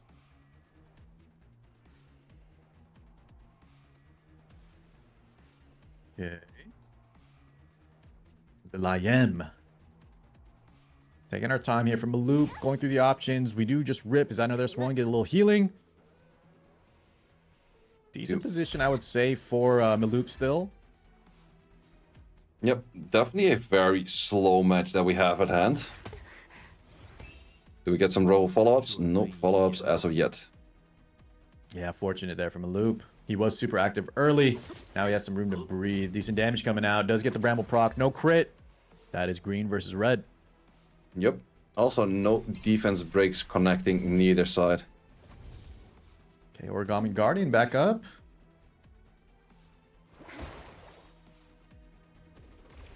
I was thinking that's going to be a massive shield, but there was no defense buff on the unit, so therefore the Artisan also does not connect as hard.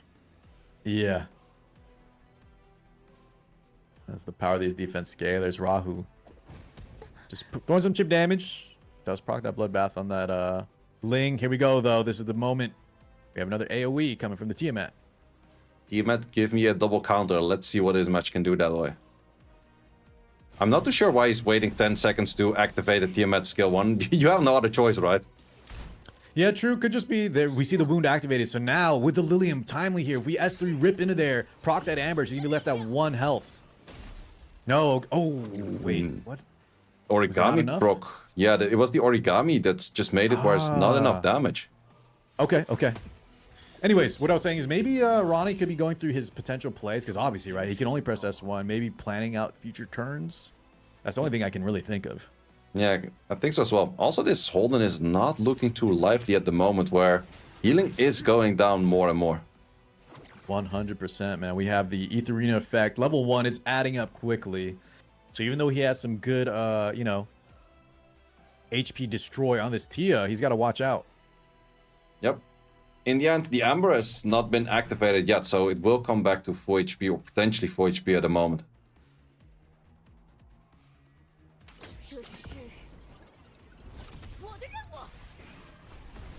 Teammate on the counter. Ooh, good chip damage, even though the low HP.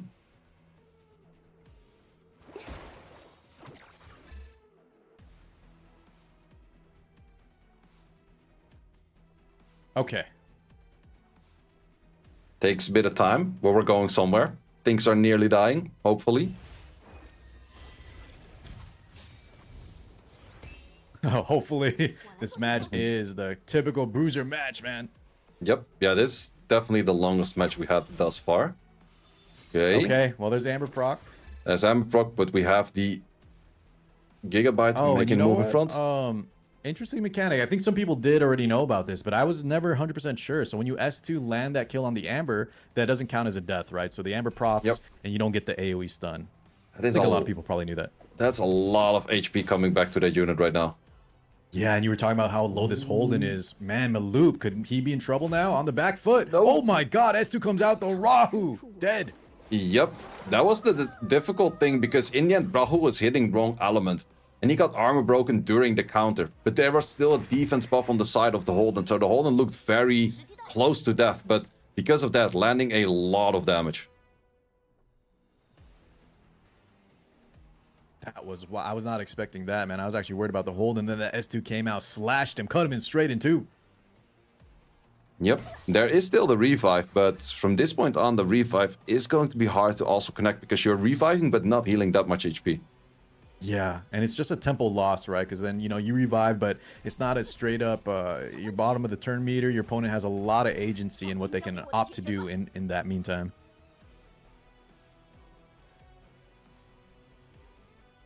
But we have a Tiamat looking at near full HP, so let's see how much damage she can do on that.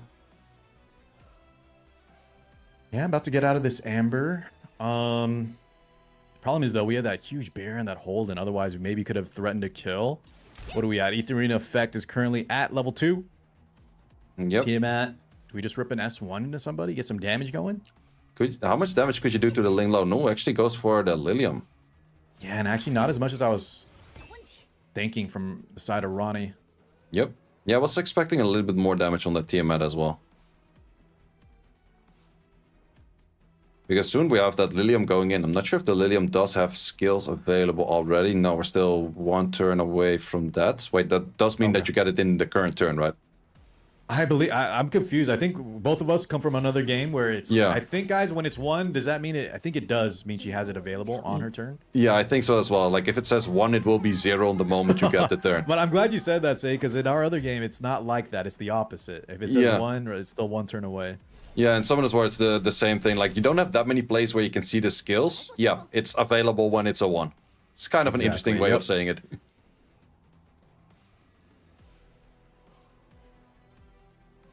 Damage on the Tiamat is what we're most likely looking for. How much can we do? There is an origami stack once again, so I'm not expecting much more than like 50-ish% HP. Okay. We still have 6 turns as well on the Amber, so he's got plenty of room to breathe. Okay, actually now opting for that Sonya. So the Tiamat, you know, leaving her at high health, maybe she could get some damage going here. That is a dangerous play right there. Also, on this Sonya did do near to no damage.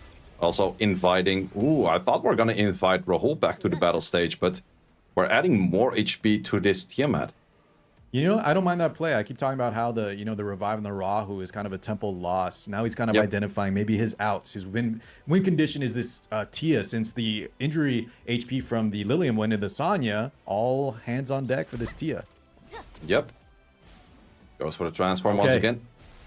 How much damage are we looking at? Not as bad, much. But, dude, this is so bad. Say, look at those double counters, the wound, the defense break. That's the problem when you fight the Mizuki Holden combo. But you know who's coming up next? Lilium is moving right after this. Holden is moving right after this. But the Gigabyte actually does cut in. Oh, no skills, though, at least. Just S1, a little bit of... actually, that was plus a 0. Yep. S2 is available.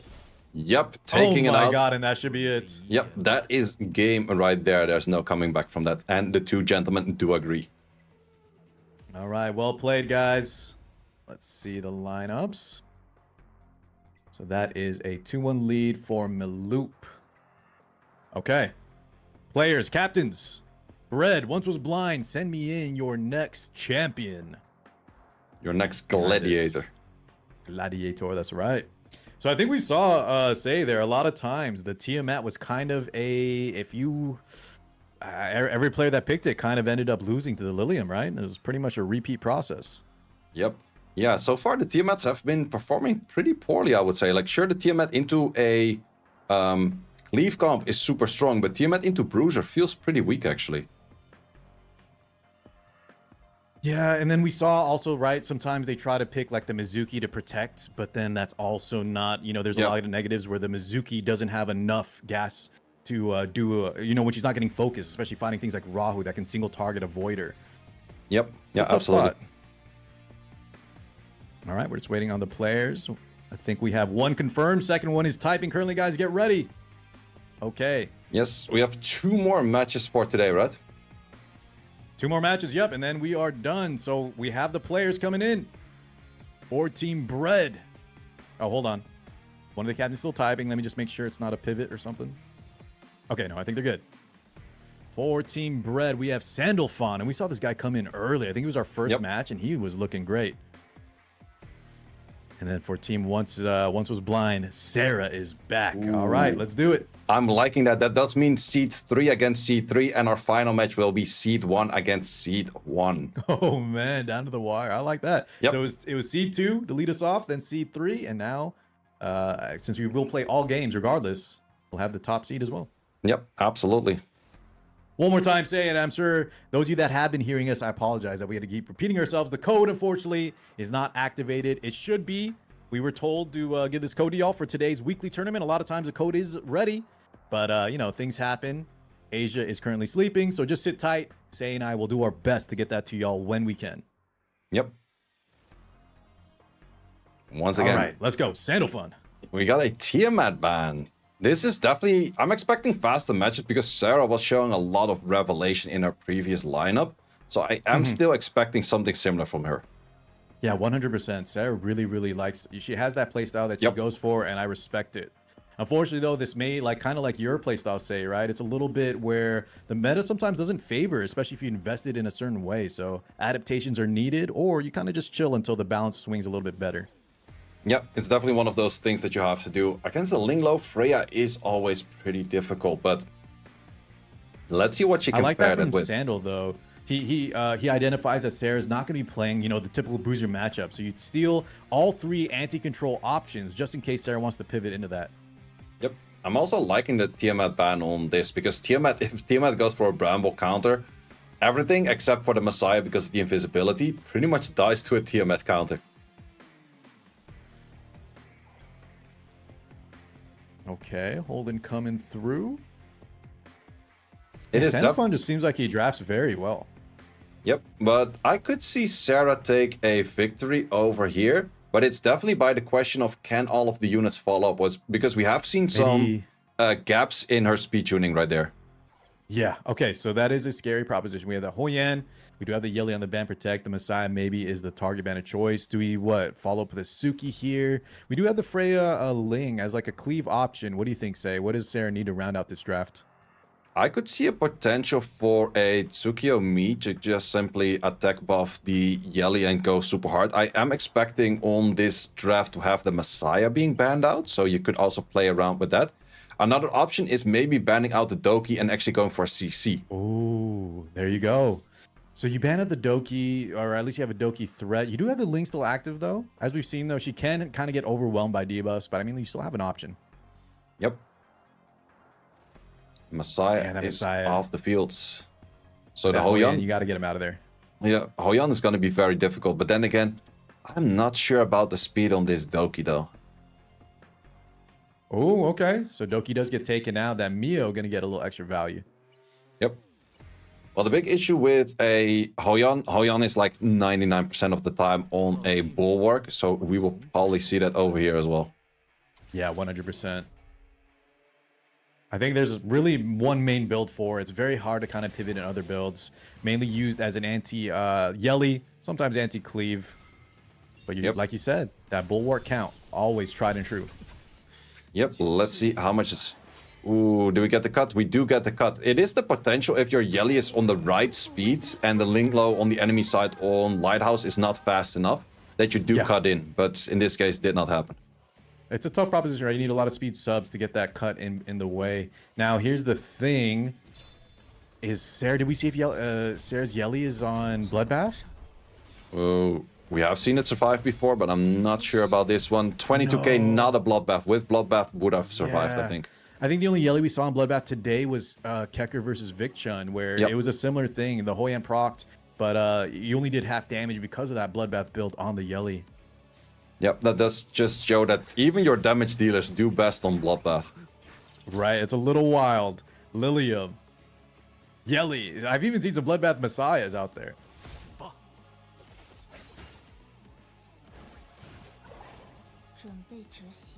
And we have another damage boost coming in. Definitely would take out another unit. 31k. Jeez. Good damage right there. So, yeah, this match is definitely over from this position on. Yeah. I like what Sarah was kind of setting up there, especially with the Mio and the Doki ban, but if you don't have that Yelly situated on that Bloodbath set, right? Yeah, the Hoyan is just tough. Okay. Yep. I think, Sarah, do you want... Let me just message Sarah real fast. Because I think I'm pretty sure the loser gets the pick, and she did say last time she wanted second pick. So yeah, normal tournament settings they just force whoever lost gets the first pick. But okay, then let's maybe we stay with that. I'll have to follow up with TimaeuSS, but I don't think it's too big of a deal. Sarah, if you don't mind, let's just stick with the normal format, and we will give you first pick here. Okay, I think Sarah's okay with it. Yep, that's cool. Send it in. Yeah, for Sarah, I think she has to be looking at banning that Hoyan or locking in the Messiah in the 3, because that's the only way to properly counter a Hoyan.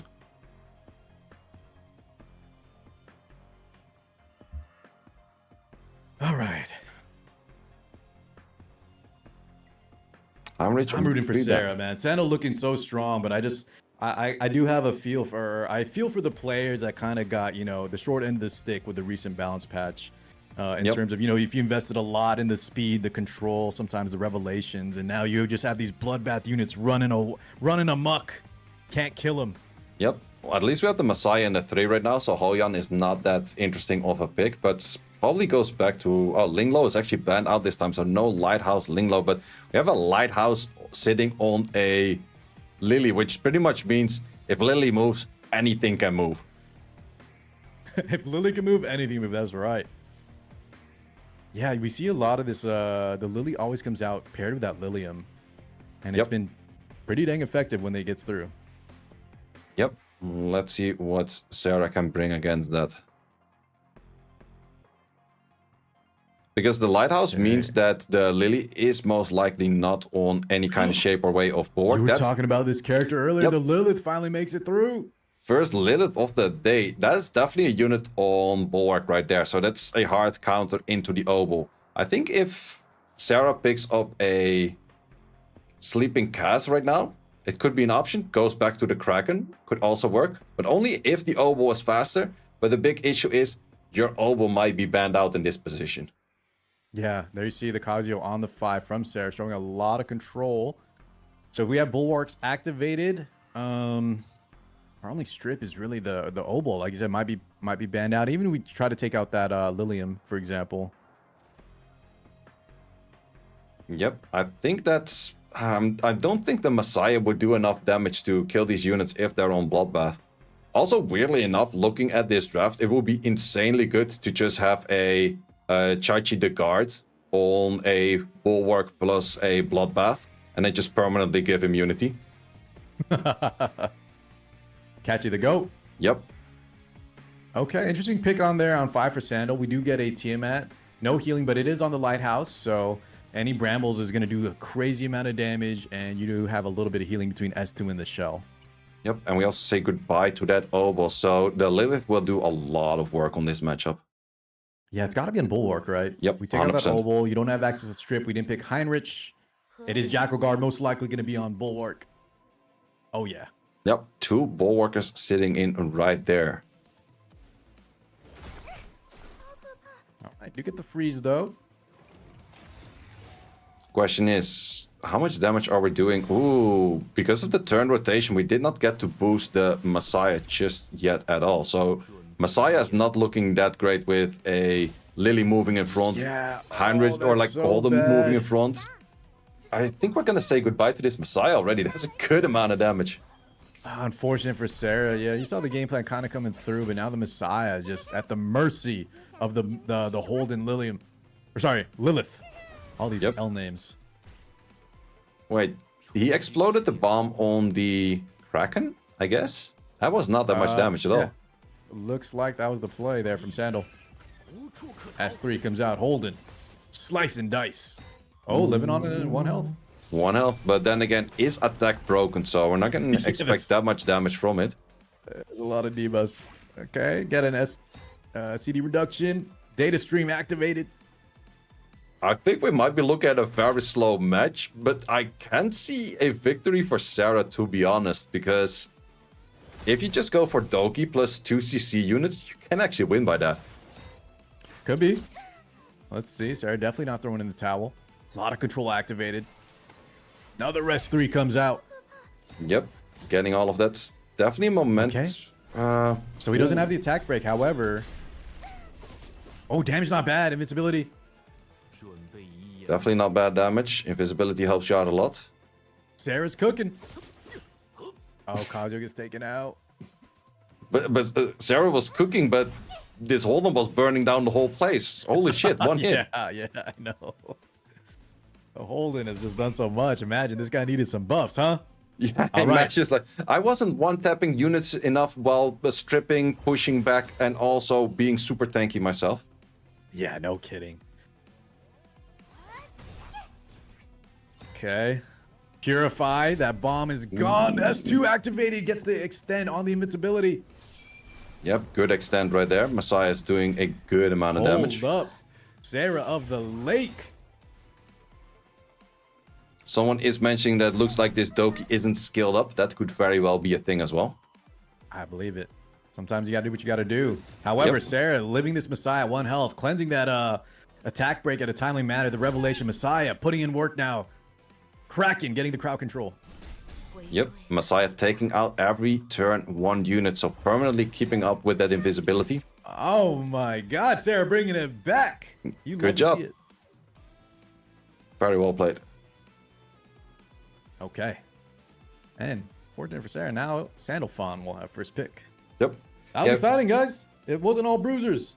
Well, it was definitely also the interesting thing that Sandal went for Tiamat last pick, knowing that there was that much CC on the enemy side. You want to be full Yeah. bulwarked or as close to full bulwarked as possible to counter that. So I would have literally went for any bulwark unit, even if it was like barely geared at all, but I just would have searched for another bulwarker.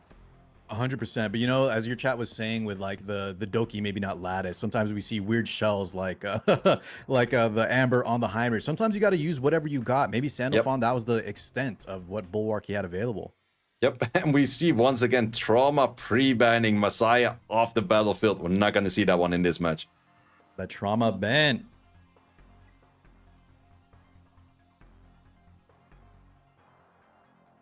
All right. Ling, Lily. Yeah, definitely more of an all-round playstyle of Sarah, but that's also the playstyle I kind of tried. And the big issue is, if not everything is Bloodbath on your all-round playstyle, they're gonna find that non-Bloodbath unit and kill it very fast. Oh, yeah. Most definitely.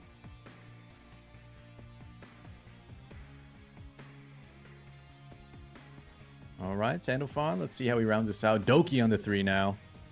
Doki on the 3 See probably. a little bit, yeah, stealing from the previous opponent's draft. Yep, plus probably a potential 4 and 5 for healers then. So let's see if Sarah goes back to CC right now, or does she more like to lock in for also bruiser-ish units? Because Freya and things aren't really gonna get her that far in this position, I would say.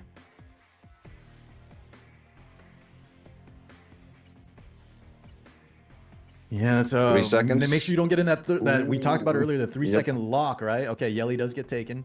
Now the Hoyan say is still available for the side of Sandal, and we saw how that went. Sarah is not on Bloodbath.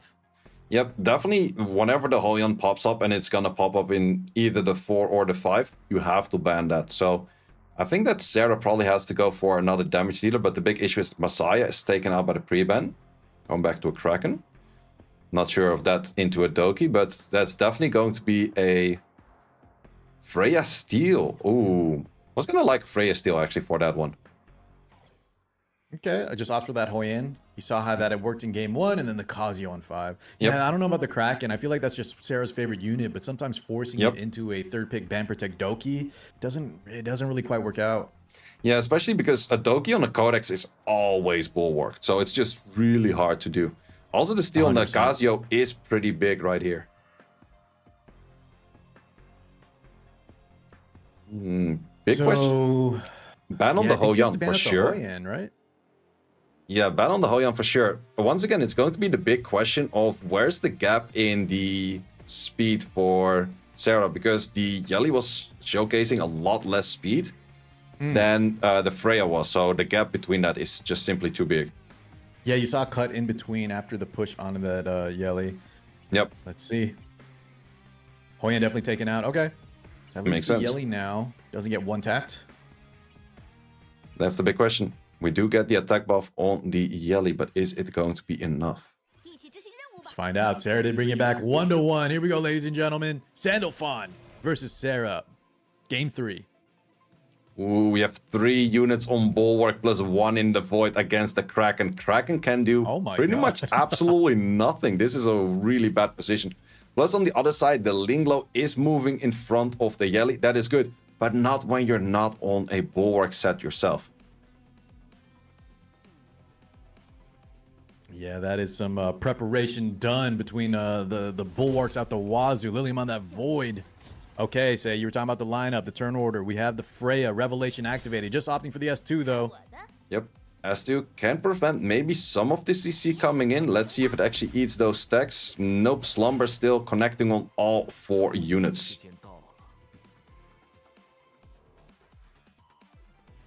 Oh, and from here you have that Holden, right? Your opponent is sleeping. We have a lot of options. Do we just reset this Yelly? Yeah, reset the Yelly. Also, the Lilium is moving in front of the Yelly. No. Probably will take that out. You have the boost from the Doki. I think this match is very over. Yeah, he opts to just, I think that was S2 in the Kraken. Probably just going to kill the Yelly with the Lilium that's upcoming. He has so many options here. Sarah not in a great spot, unfortunately. Yep.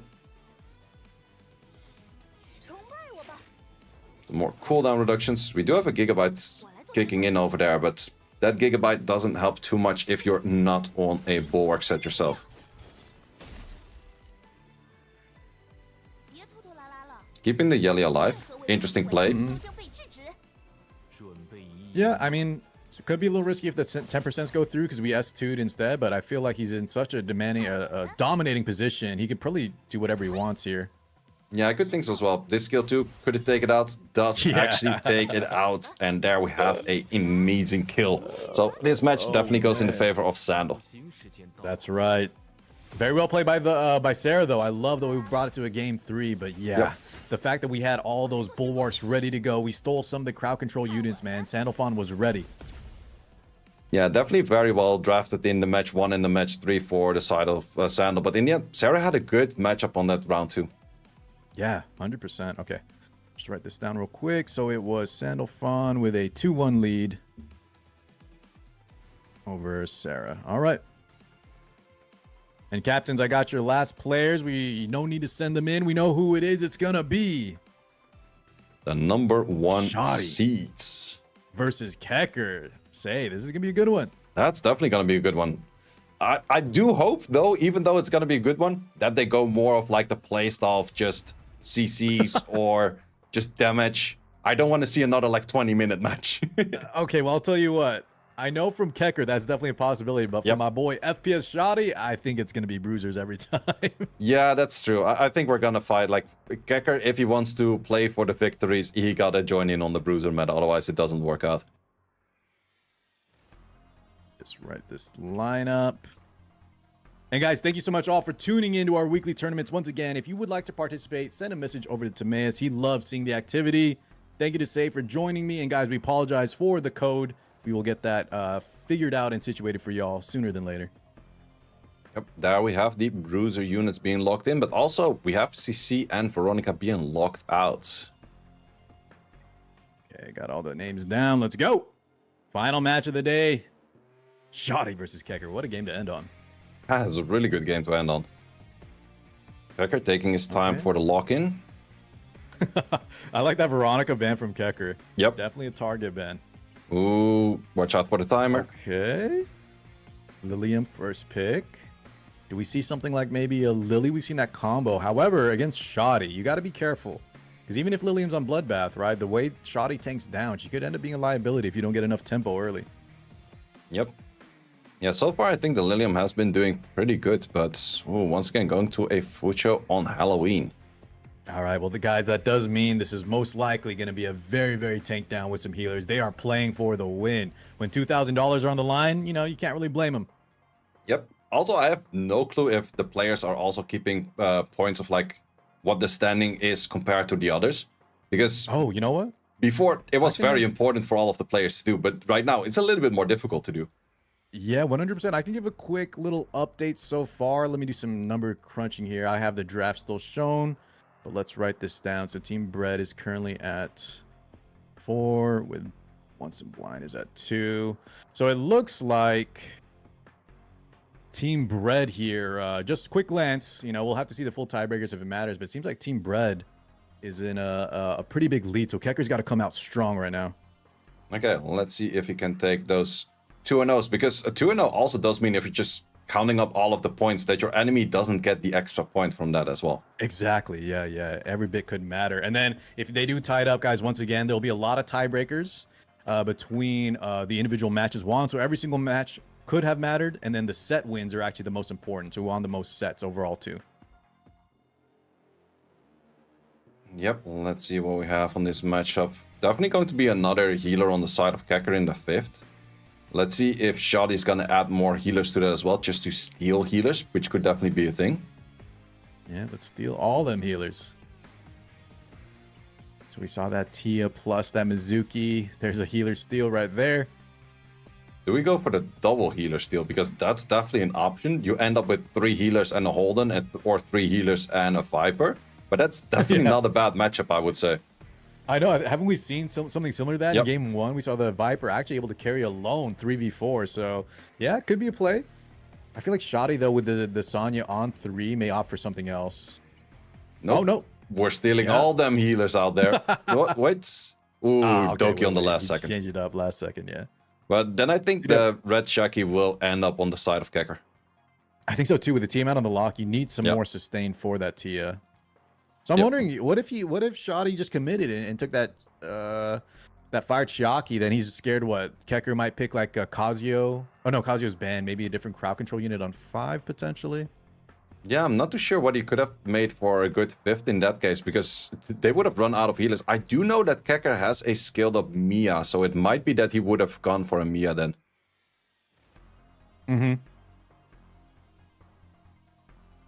Sorry, just answering some questions here. Let's see, man. This is a interesting lineup. Yep, do we remove DPS or do we remove some of that heal? That is the big choices. Removing DPS, both sides. Well, Viper's not really DPS, but in Golden Lion sense, it kind of is. Yeah, man. Guys, this Golden Lion Viper, once again, if you haven't seen it, it is putting in work. It's the real deal. Yeah, definitely is. First turn towards the Holden. All right, Holden leading us off. We once again have the Tiamat standing next to a Mizuki, which is, as mentioned before, the awkward team up. Yeah. Now, Shotty does have solo Holden, but yes, as long as you kind of just ignore. However, he is opting to go into this Mizuki straight up. Yep, let's see. Doesn't want to get that defense buff activated. So do we land the S2? Yep, sounds good. Yep. Let's see how much we can do. Also, we have no destroyed HP for the Tiamat in this round. So Tiamat, the moment she does transform, is a lot more powerful.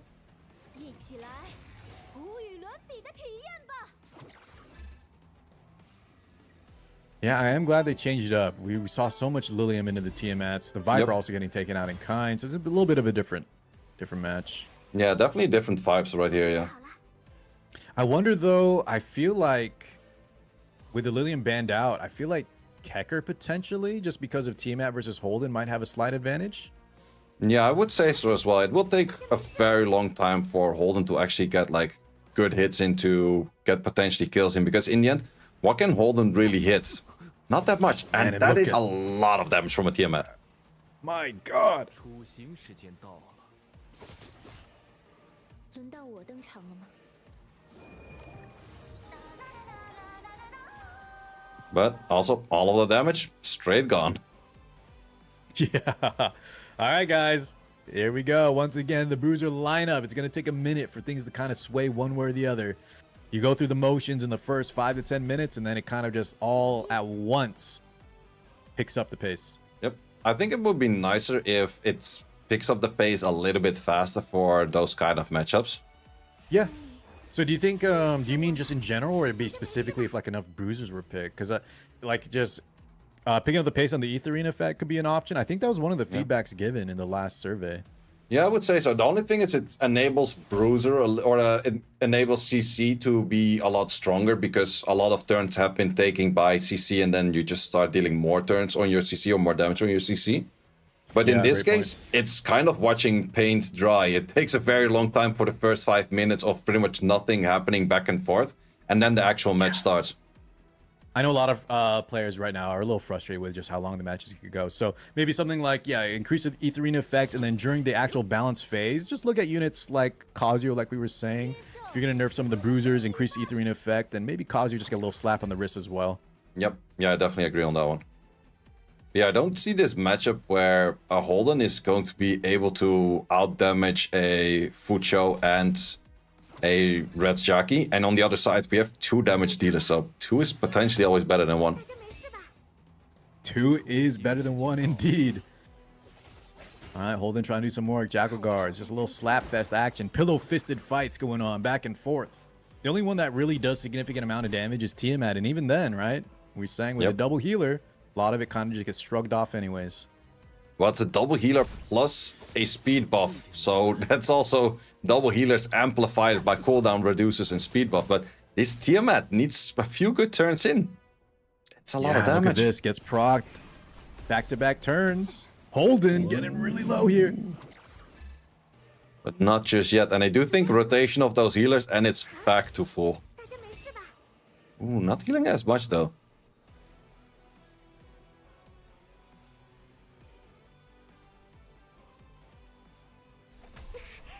Okay, just a little flick of the wrist from that Chiaki. I don't know if we're going to be able to secure the kill here, say, on that Holden, and then we're going to kind of be back to neutral. We do have S2, but then you have that Ling followed up the Doki, man. Yeah, I don't think it's going to be enough. 这一点能耐。 Yep, the Doki moves. It's just a speed increase. I'm not sure. Oh, that's all of the That cooldowns. CD reduction. Man, this Doki unit. Yep, absolutely is. We also got a subscriber with Beware of a Dog. Thank you very much, my man. Hey, shout out. Always Okay. good to see. Fire Chiaki turn. Yep. Also, we do have the turn rotation where the Mizuki takes the turn right in front of the Tiamat, so you have a double damage setup there every time. But 生长吧。 big issue is it's just gonna be more healing, more reviving, more HP, back to full HP again. It's like, And look at that. yep, that's difficult. I think the reason we even got close in the first place is because the team at Raw S1, and then she turned into the demon form, Yep. and then she was able to get the follow-up. Now it's like there's no chance. We're not going to get a kill anytime soon. Nope. So also we see Keker trying out the damage on some of the other units, but I think we're looking at 4 Bloodbath units on. Why? I wouldn't be Most surprised. Definitely. Yeah, we're looking at 8 Bloodbath units. I'm fairly sure about that. Yeah. This is all bloodbath out the wazoo. Yep. Well, it's definitely because of the speed buff and the way that Doki works. The speed rotation is gonna rotate around where it's gonna be unfortunate at some point and it's gonna be fortunate at other moments. And that's probably the one opening that will make it where you can start killing things. Yeah, well said. But until then, say, those openings are few and far between as we're, once again, reset to neutral. Yep, until that time everyone is looking at full HP. Damage we're dealing is just gonna go into full shields and nothing is really happening now. Yeah, I wouldn't be surprised if one or two of these players just hits auto for just for a little bit longer until it's not disrespect. It's just, you know, you go through the motions. Decent damage coming out there from the Tia, proccing the Lighthouse. Yep. But then again, also the team at the moment it dies for the first time. It's still an Ember in there, so you're looking at a lot of HP. Oh my god, you're right. Yeah, we got to get through that twice. Plus the origami. We've seen Chiaki actually between, you know, she's lower prio on the pick rate. But when it comes down to the wire, that Etheria effect, right? Her burst healing the origami Guardian really pays off in the later stages. Yeah, it absolutely does. It's super strong of healing. So we're definitely on this one waiting until the healing goes down to 0. I think that this will be our first match where we have healing all the way going down to 0. All right, guys, get snuggled. Go grab a pillow. We're going to be here for a minute. Yeah, this seems to be the longest matchup we have so far. Which is good, right? The last one, we surprisingly, there's a lot of other Bruiser matches, but they weren't quite this grindy. Now, once again, chat, this is $2,000 on the line. It's not just a for fun tournament, so these players are playing to win. Yep, that is very true right there.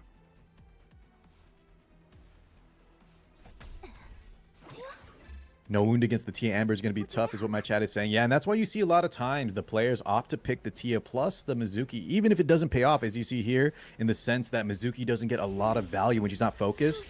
But, you know, if you're going to pick the Tiamat, having that as a, seeing the Mizuki on the other end is a lot of times just, it's way too strong to fight. Yep. Also, how many turns does it take to actually get to a all the way 0 healing? Is that like 100 turns or is it more than that? Good question, actually. So is it it's every 30, right, guys? You get oh, no, sorry, every 20. Every so. 20, yeah. I think you're right. I think it's 100. Yeah, then it should be 100. So we're looking at 50 turns right now. So we're halfway in this battle. Unless... Halfway, guys. The whole... Bad. Wait, what? Oh, hold up. What? I think he had, like, the future sight. It's somewhat understandable from Shotty's point of view.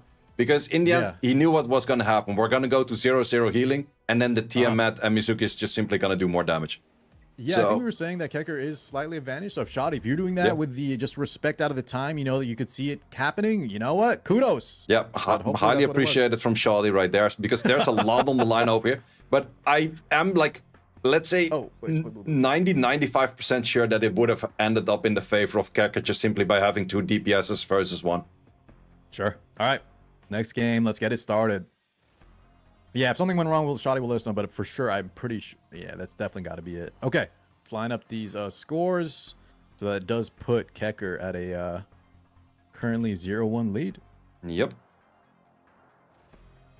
Pre-bans, same as last time. Let's see if we run it back for similar draft. Fucho, and this time around on the side of Shotty. Fucho. Kazuo ban. Shotty loves that Kazuo ban, man. As a Bruiser player, you know, even if you have some answers like Doki, like Ling, she's just still too strong. You don't want to deal with her on 5. Just get her out of the equation. Yep. Yeah, she's so difficult to deal with. Do we go back to a Lilium? Nope, not yet. First locking in more healers. Okay. It's interesting Shotty goes Fusho 1 when you have options being like Sonya, Holden. He really likes this this Fusho in the Bruiser lineup. And now that the slow build has kind of been developed, I don't know if you've seen it, like the super slow, either the Halloween. I think we talked about this game 1. Halloween or Supernova, and then you just give a crap ton of healing in the Bruiser lineup. Yep. Well, someone did just say in the chat that the Halloween on Fusho on a super slow build in a very long match is very beneficial. Like in a shorter match, I would say Supernova feels stronger. But in a very long match, Halloween just seems so nice. Yeah. But I mean, unless you're a player like Shotty, right? Do you want to build for that kind of playstyle? that's a lot to do.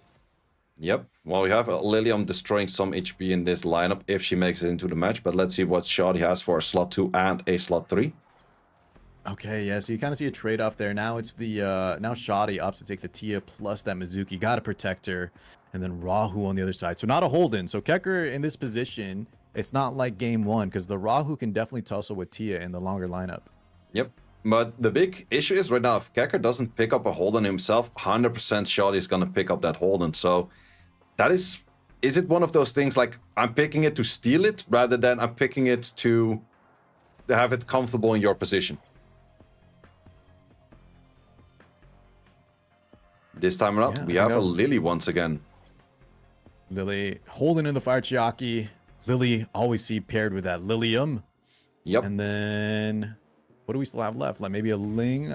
Do we even need another healer? I feel like with a Sonya ban could be a threat. I could see a potential for an Obol doing pretty decent actually, but then again, do you have that? Nope, we're gonna go back to comfortable healers. All right, yeah, the tried and true. Just make sure you have a healer if Shotty decides to ban one out. Yep. Yeah, I think since there's double healers on the both sides right now, they're probably gonna leave the healers alone and remove some of the damage. So I wouldn't be surprised on a Lilium ban. On the other side, I could still see a Fucho or a Chaki ban actually. Okay. Fucho or Chaki. You don't think it's gonna be the Holden? Oh, maybe if he's predicting the Lilium gets banned out, then you don't need. Yeah. Okay. What was that? The Mizuki. Hold up. Yep. Mizuki on the ban. Once again, respecting the SR unit on the battlefield.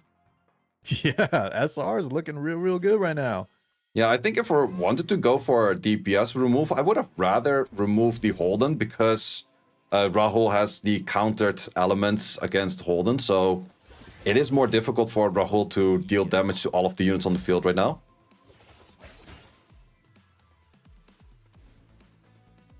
Yeah, very true. You see that tried and true, the Holden S2. That's why you build him a little bit faster. A lot of utility. Kind of locks down a unit, gives you that tempo advantage. However, once again, we have multiple healers in this lineup, guys. So we are going the distance. Yep, but this time around, we have the double DPS sitting on the side of Shotty.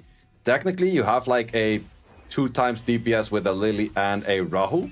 But then the big question is, can you actually make it work where you get enough team-ups and actually take something out? That's the question indeed. I wonder how much lattice. If this Rahu is heavily invested, we could see some crazy output.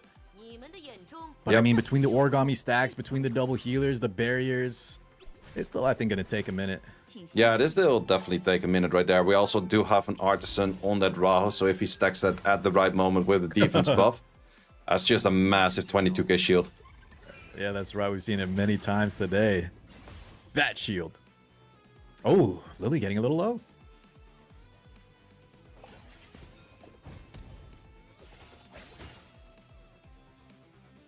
Yeah, Lily is actually taking a good amount of damage. It is on the Jackal Guard, so it could be Bloodbath. I didn't really catch if it is, but probably will be.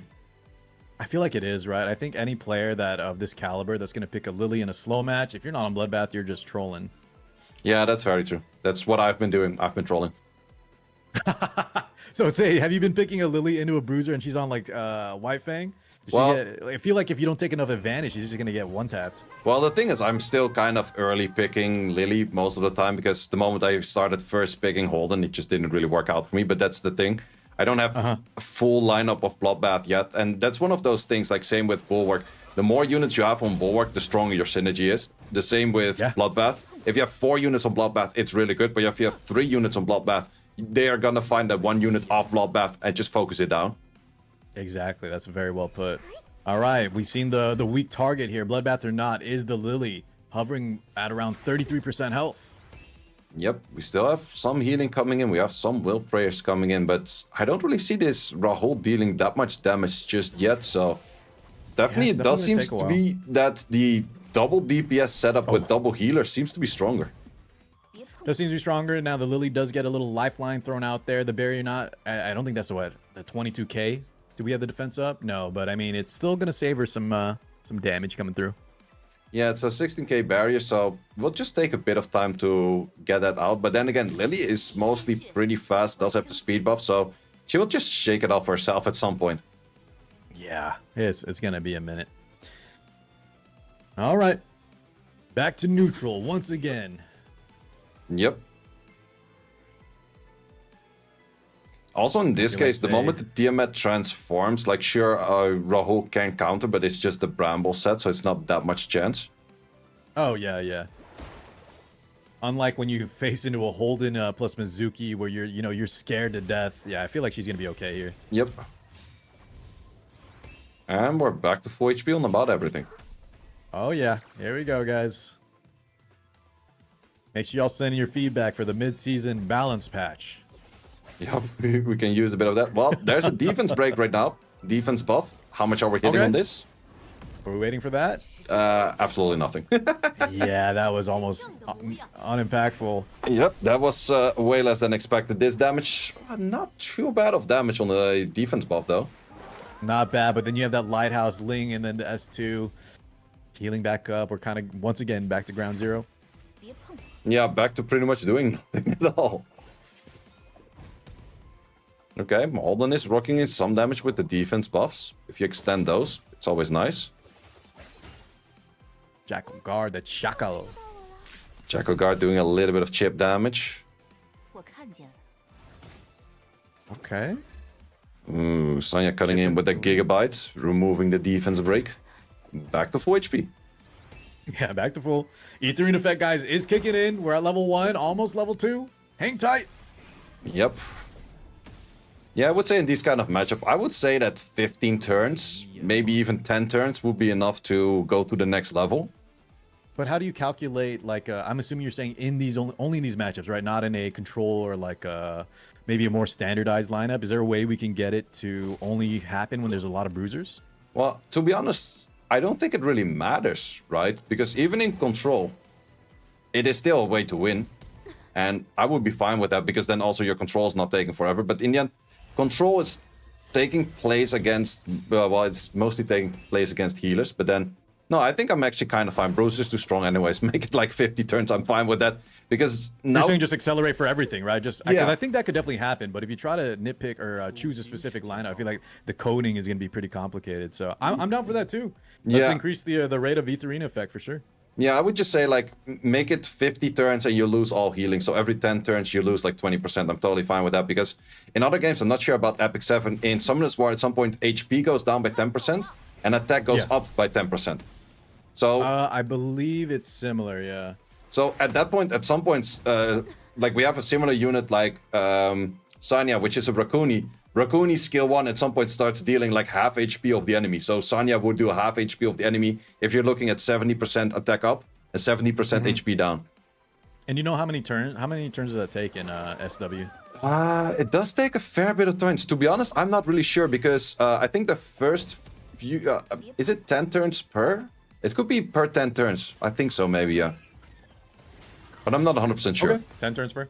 I think that would definitely be a nice change, at least for this meta, until things get adjusted. And they can always, the nice thing is, guys, they can always adjust Ethereum back to normal once, Yep. you know, things get a little more balanced. It wouldn't be that crazy to do. Yeah, exactly. And it's definitely more what you see in the higher matchups than in the lower matchup, because I think in the lower ranks, people are still cleaving one another. They're having fun down there. Yep, they're just like, they can do an insane amount of matches within a day, and then the top ranks are happy if they get like 10 proper matches in. Oh my god, dude. It's even happening in Arena. Like, I have to make this Heinrich team now, because Arena, all the defenses are also bruisers, so even that's yeah. getting a little grindy. Well, for me, the arena is still like, I just fight everyone that also has a speed comp and outspeed them, and then it's like 2 seconds done. Yeah, but that's what I'm saying. I feel like I've been seeing less and less speed players. It seems like a lot of it is now just all bruisers. Okay, Fusho finally goes down.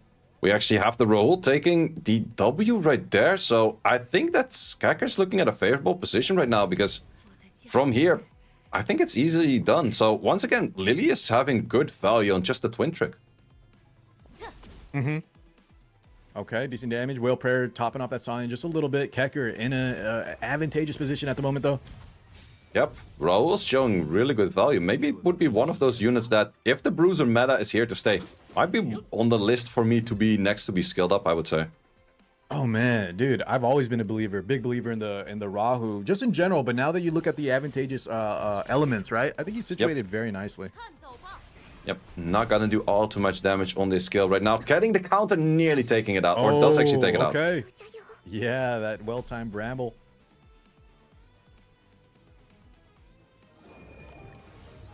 Rahu. And Rahul is Some going in sing action hard. going on. Yeah, so now we got that second life you were mentioning. So I mean, Keker, he's all gas on the pedal right now. Yep. Can go for another round with defense buff. Can also wait it for next turn because he still has overlap on one turn. Does actually use it. Not that much damage to the Holden just yet. So at some point the Holden might go very hard on the counters, but I can't really see that win. Yeah, that could be a little scary. At least he has the Sonya backup in case that does happen. If he can time like a Ling heal. S2 does land there though. CD reset. Holden doing decent damage. Yep, well, let's see what we have. More buffs coming in, more crit damage gained. And that's also the really nice thing about a Lily as a buffer next to a Rahul. Ooh, and there we have that victory going in for the side of Keker's team. There we go. All right, and I believe, correct me if I'm wrong, say that is a set win, right? For Keker, that should be 0-2. Yep, it so is. Oh, and you know what? That was actually very important because Team Bread was ahead. So maybe if the numbers get calced here, guys. Now, chat, I'm not going to be the one that ultimately decides this. I'm just going to calculate the numbers for Mr. TimaeuSS, and he's going to do the round breakers, okay? So I'll give you all a quick run through, but he'll double check all the numbers, and if you guys want to send in your own report as well, feel free. But let's go through this real quick. So we have that last lineup. It's Bread at 4. And then now, Once Was Blind team gets 4 as well. So total numbers. Let's calculate the total numbers here. We got Bread at 5. Plus 4 will mean 9. Let's add that here. So Bread should be at 5, 9. Okay. And then for Team Gazo, 6. Gazo is at 6. And Once Was Blind is at 6 as well. So Bread still has a commanding lead, but I'm not sure if the set wins will kind of calculate a difference here. Yeah, I'm not too sure as well because TimaeuSS did say, like, if it's after a 2-0, it's worth 1 point. If it's after a 1.1, it's worth 0.5. Giving the higher weight of 2-0, the teams will be there for third match placed. I'm gonna leave that all up to him. Like, I would have just made it easy. Every win is 1 point and whoever gets most points wins. But in this case, we don't have that kind of scenario. So I'm gonna leave it up to the man TimaeuSS himself to figure it out who wins in this. Well said. I think we should leave it up to TimaeuSS. Real quick though, just do me one more favor. Let's go through the actual set wins. Team Bread won the first set, and then he won the Oh, this is where it's tough. Bread tied in the third set. So actually, I think we do have to leave it up to TimaeuSS now. Yep. If Bread won both, but the points were close, I think Bread team clearly wins. But now I think it's going to go down to some tiebreakers, guys. So we will forward that, and all y'all are in the Discord. Just stay tuned. Once TimaeuSS wakes up, we'll tell him about the code. He'll figure out the tiebreakers, but I think Bread could potentially be in the lead here. We'll have to see where it comes down to. Yep, I think that's the team of Big Bear Gazo is definitely out then, right? You're saying they're like in third, clearly? Yeah, I think so, but that's just from what I think. The problem is both Gazo and Once Was Blind have 6 points between their players. So it's going to come down for them as well, like who won the more sets. And I think Gazo won the set against Once Was Blind, and then Blind tied the set with Bread. So it sounds like I think Team Bread is going to take it, guys, but Say and I are going to leave that to TimaeuSS to make the ultimate announcement.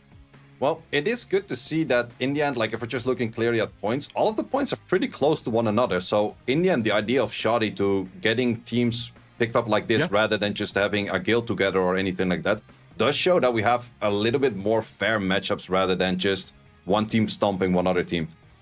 100%. Whoever said scripted, man, listen, this was a very well played by all the contestants, all the players, a lot of close matches back and forth, and there wasn't one overall super dominating team. But I do think Bread, if all things are just from my quick math, my first grade math, as chat told me, I think it does look like Bread is looking like Team Bread is kind of in the lead at the moment. Yep. Well, Say, besides leaving it to TimaeuSS, we're going to let them know about the code and anything else you want to leave us with? Nope. I had a blast casting with you, my man. Thanks for inviting me. Yes, sir. Say, always a pleasure, dude. Guys, if you don't know Say, somehow on my side, absolute legend, Summoner's War God, and I've known this guy ever since I started playing Etheria. What a gentleman. Yep. And All right, brother. I'll let you go, man. Take it easy. Thank you so much for hanging. yeah, thank you very much as well. I'm gonna go to sleep because I gotta start going for rehearsals in like 9 hours. Oh, dude, I know for the that next was. I cast. just did my stuff last night, man. Good luck. Yep. See ya very much, man. Later, brother. Okay, let's disconnect from that call. Also, for me, I'm going to be ending the stream. I should have asked him if he's still continuing streaming. Wait, let me write that in DM because then I can give him a rate.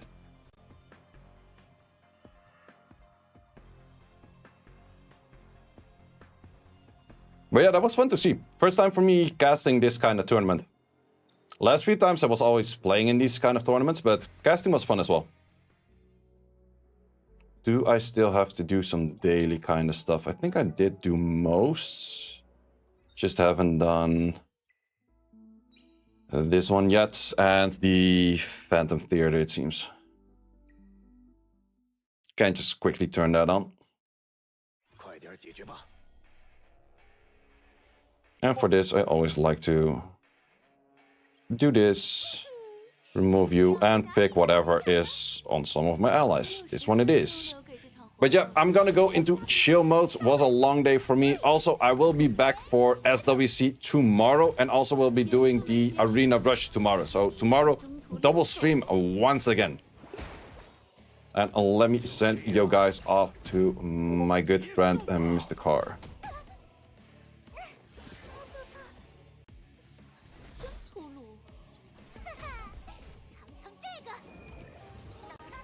Just to make sure that I have the name correct, I always copy paste. Well guys, thanks a lot for watching and see y'all later.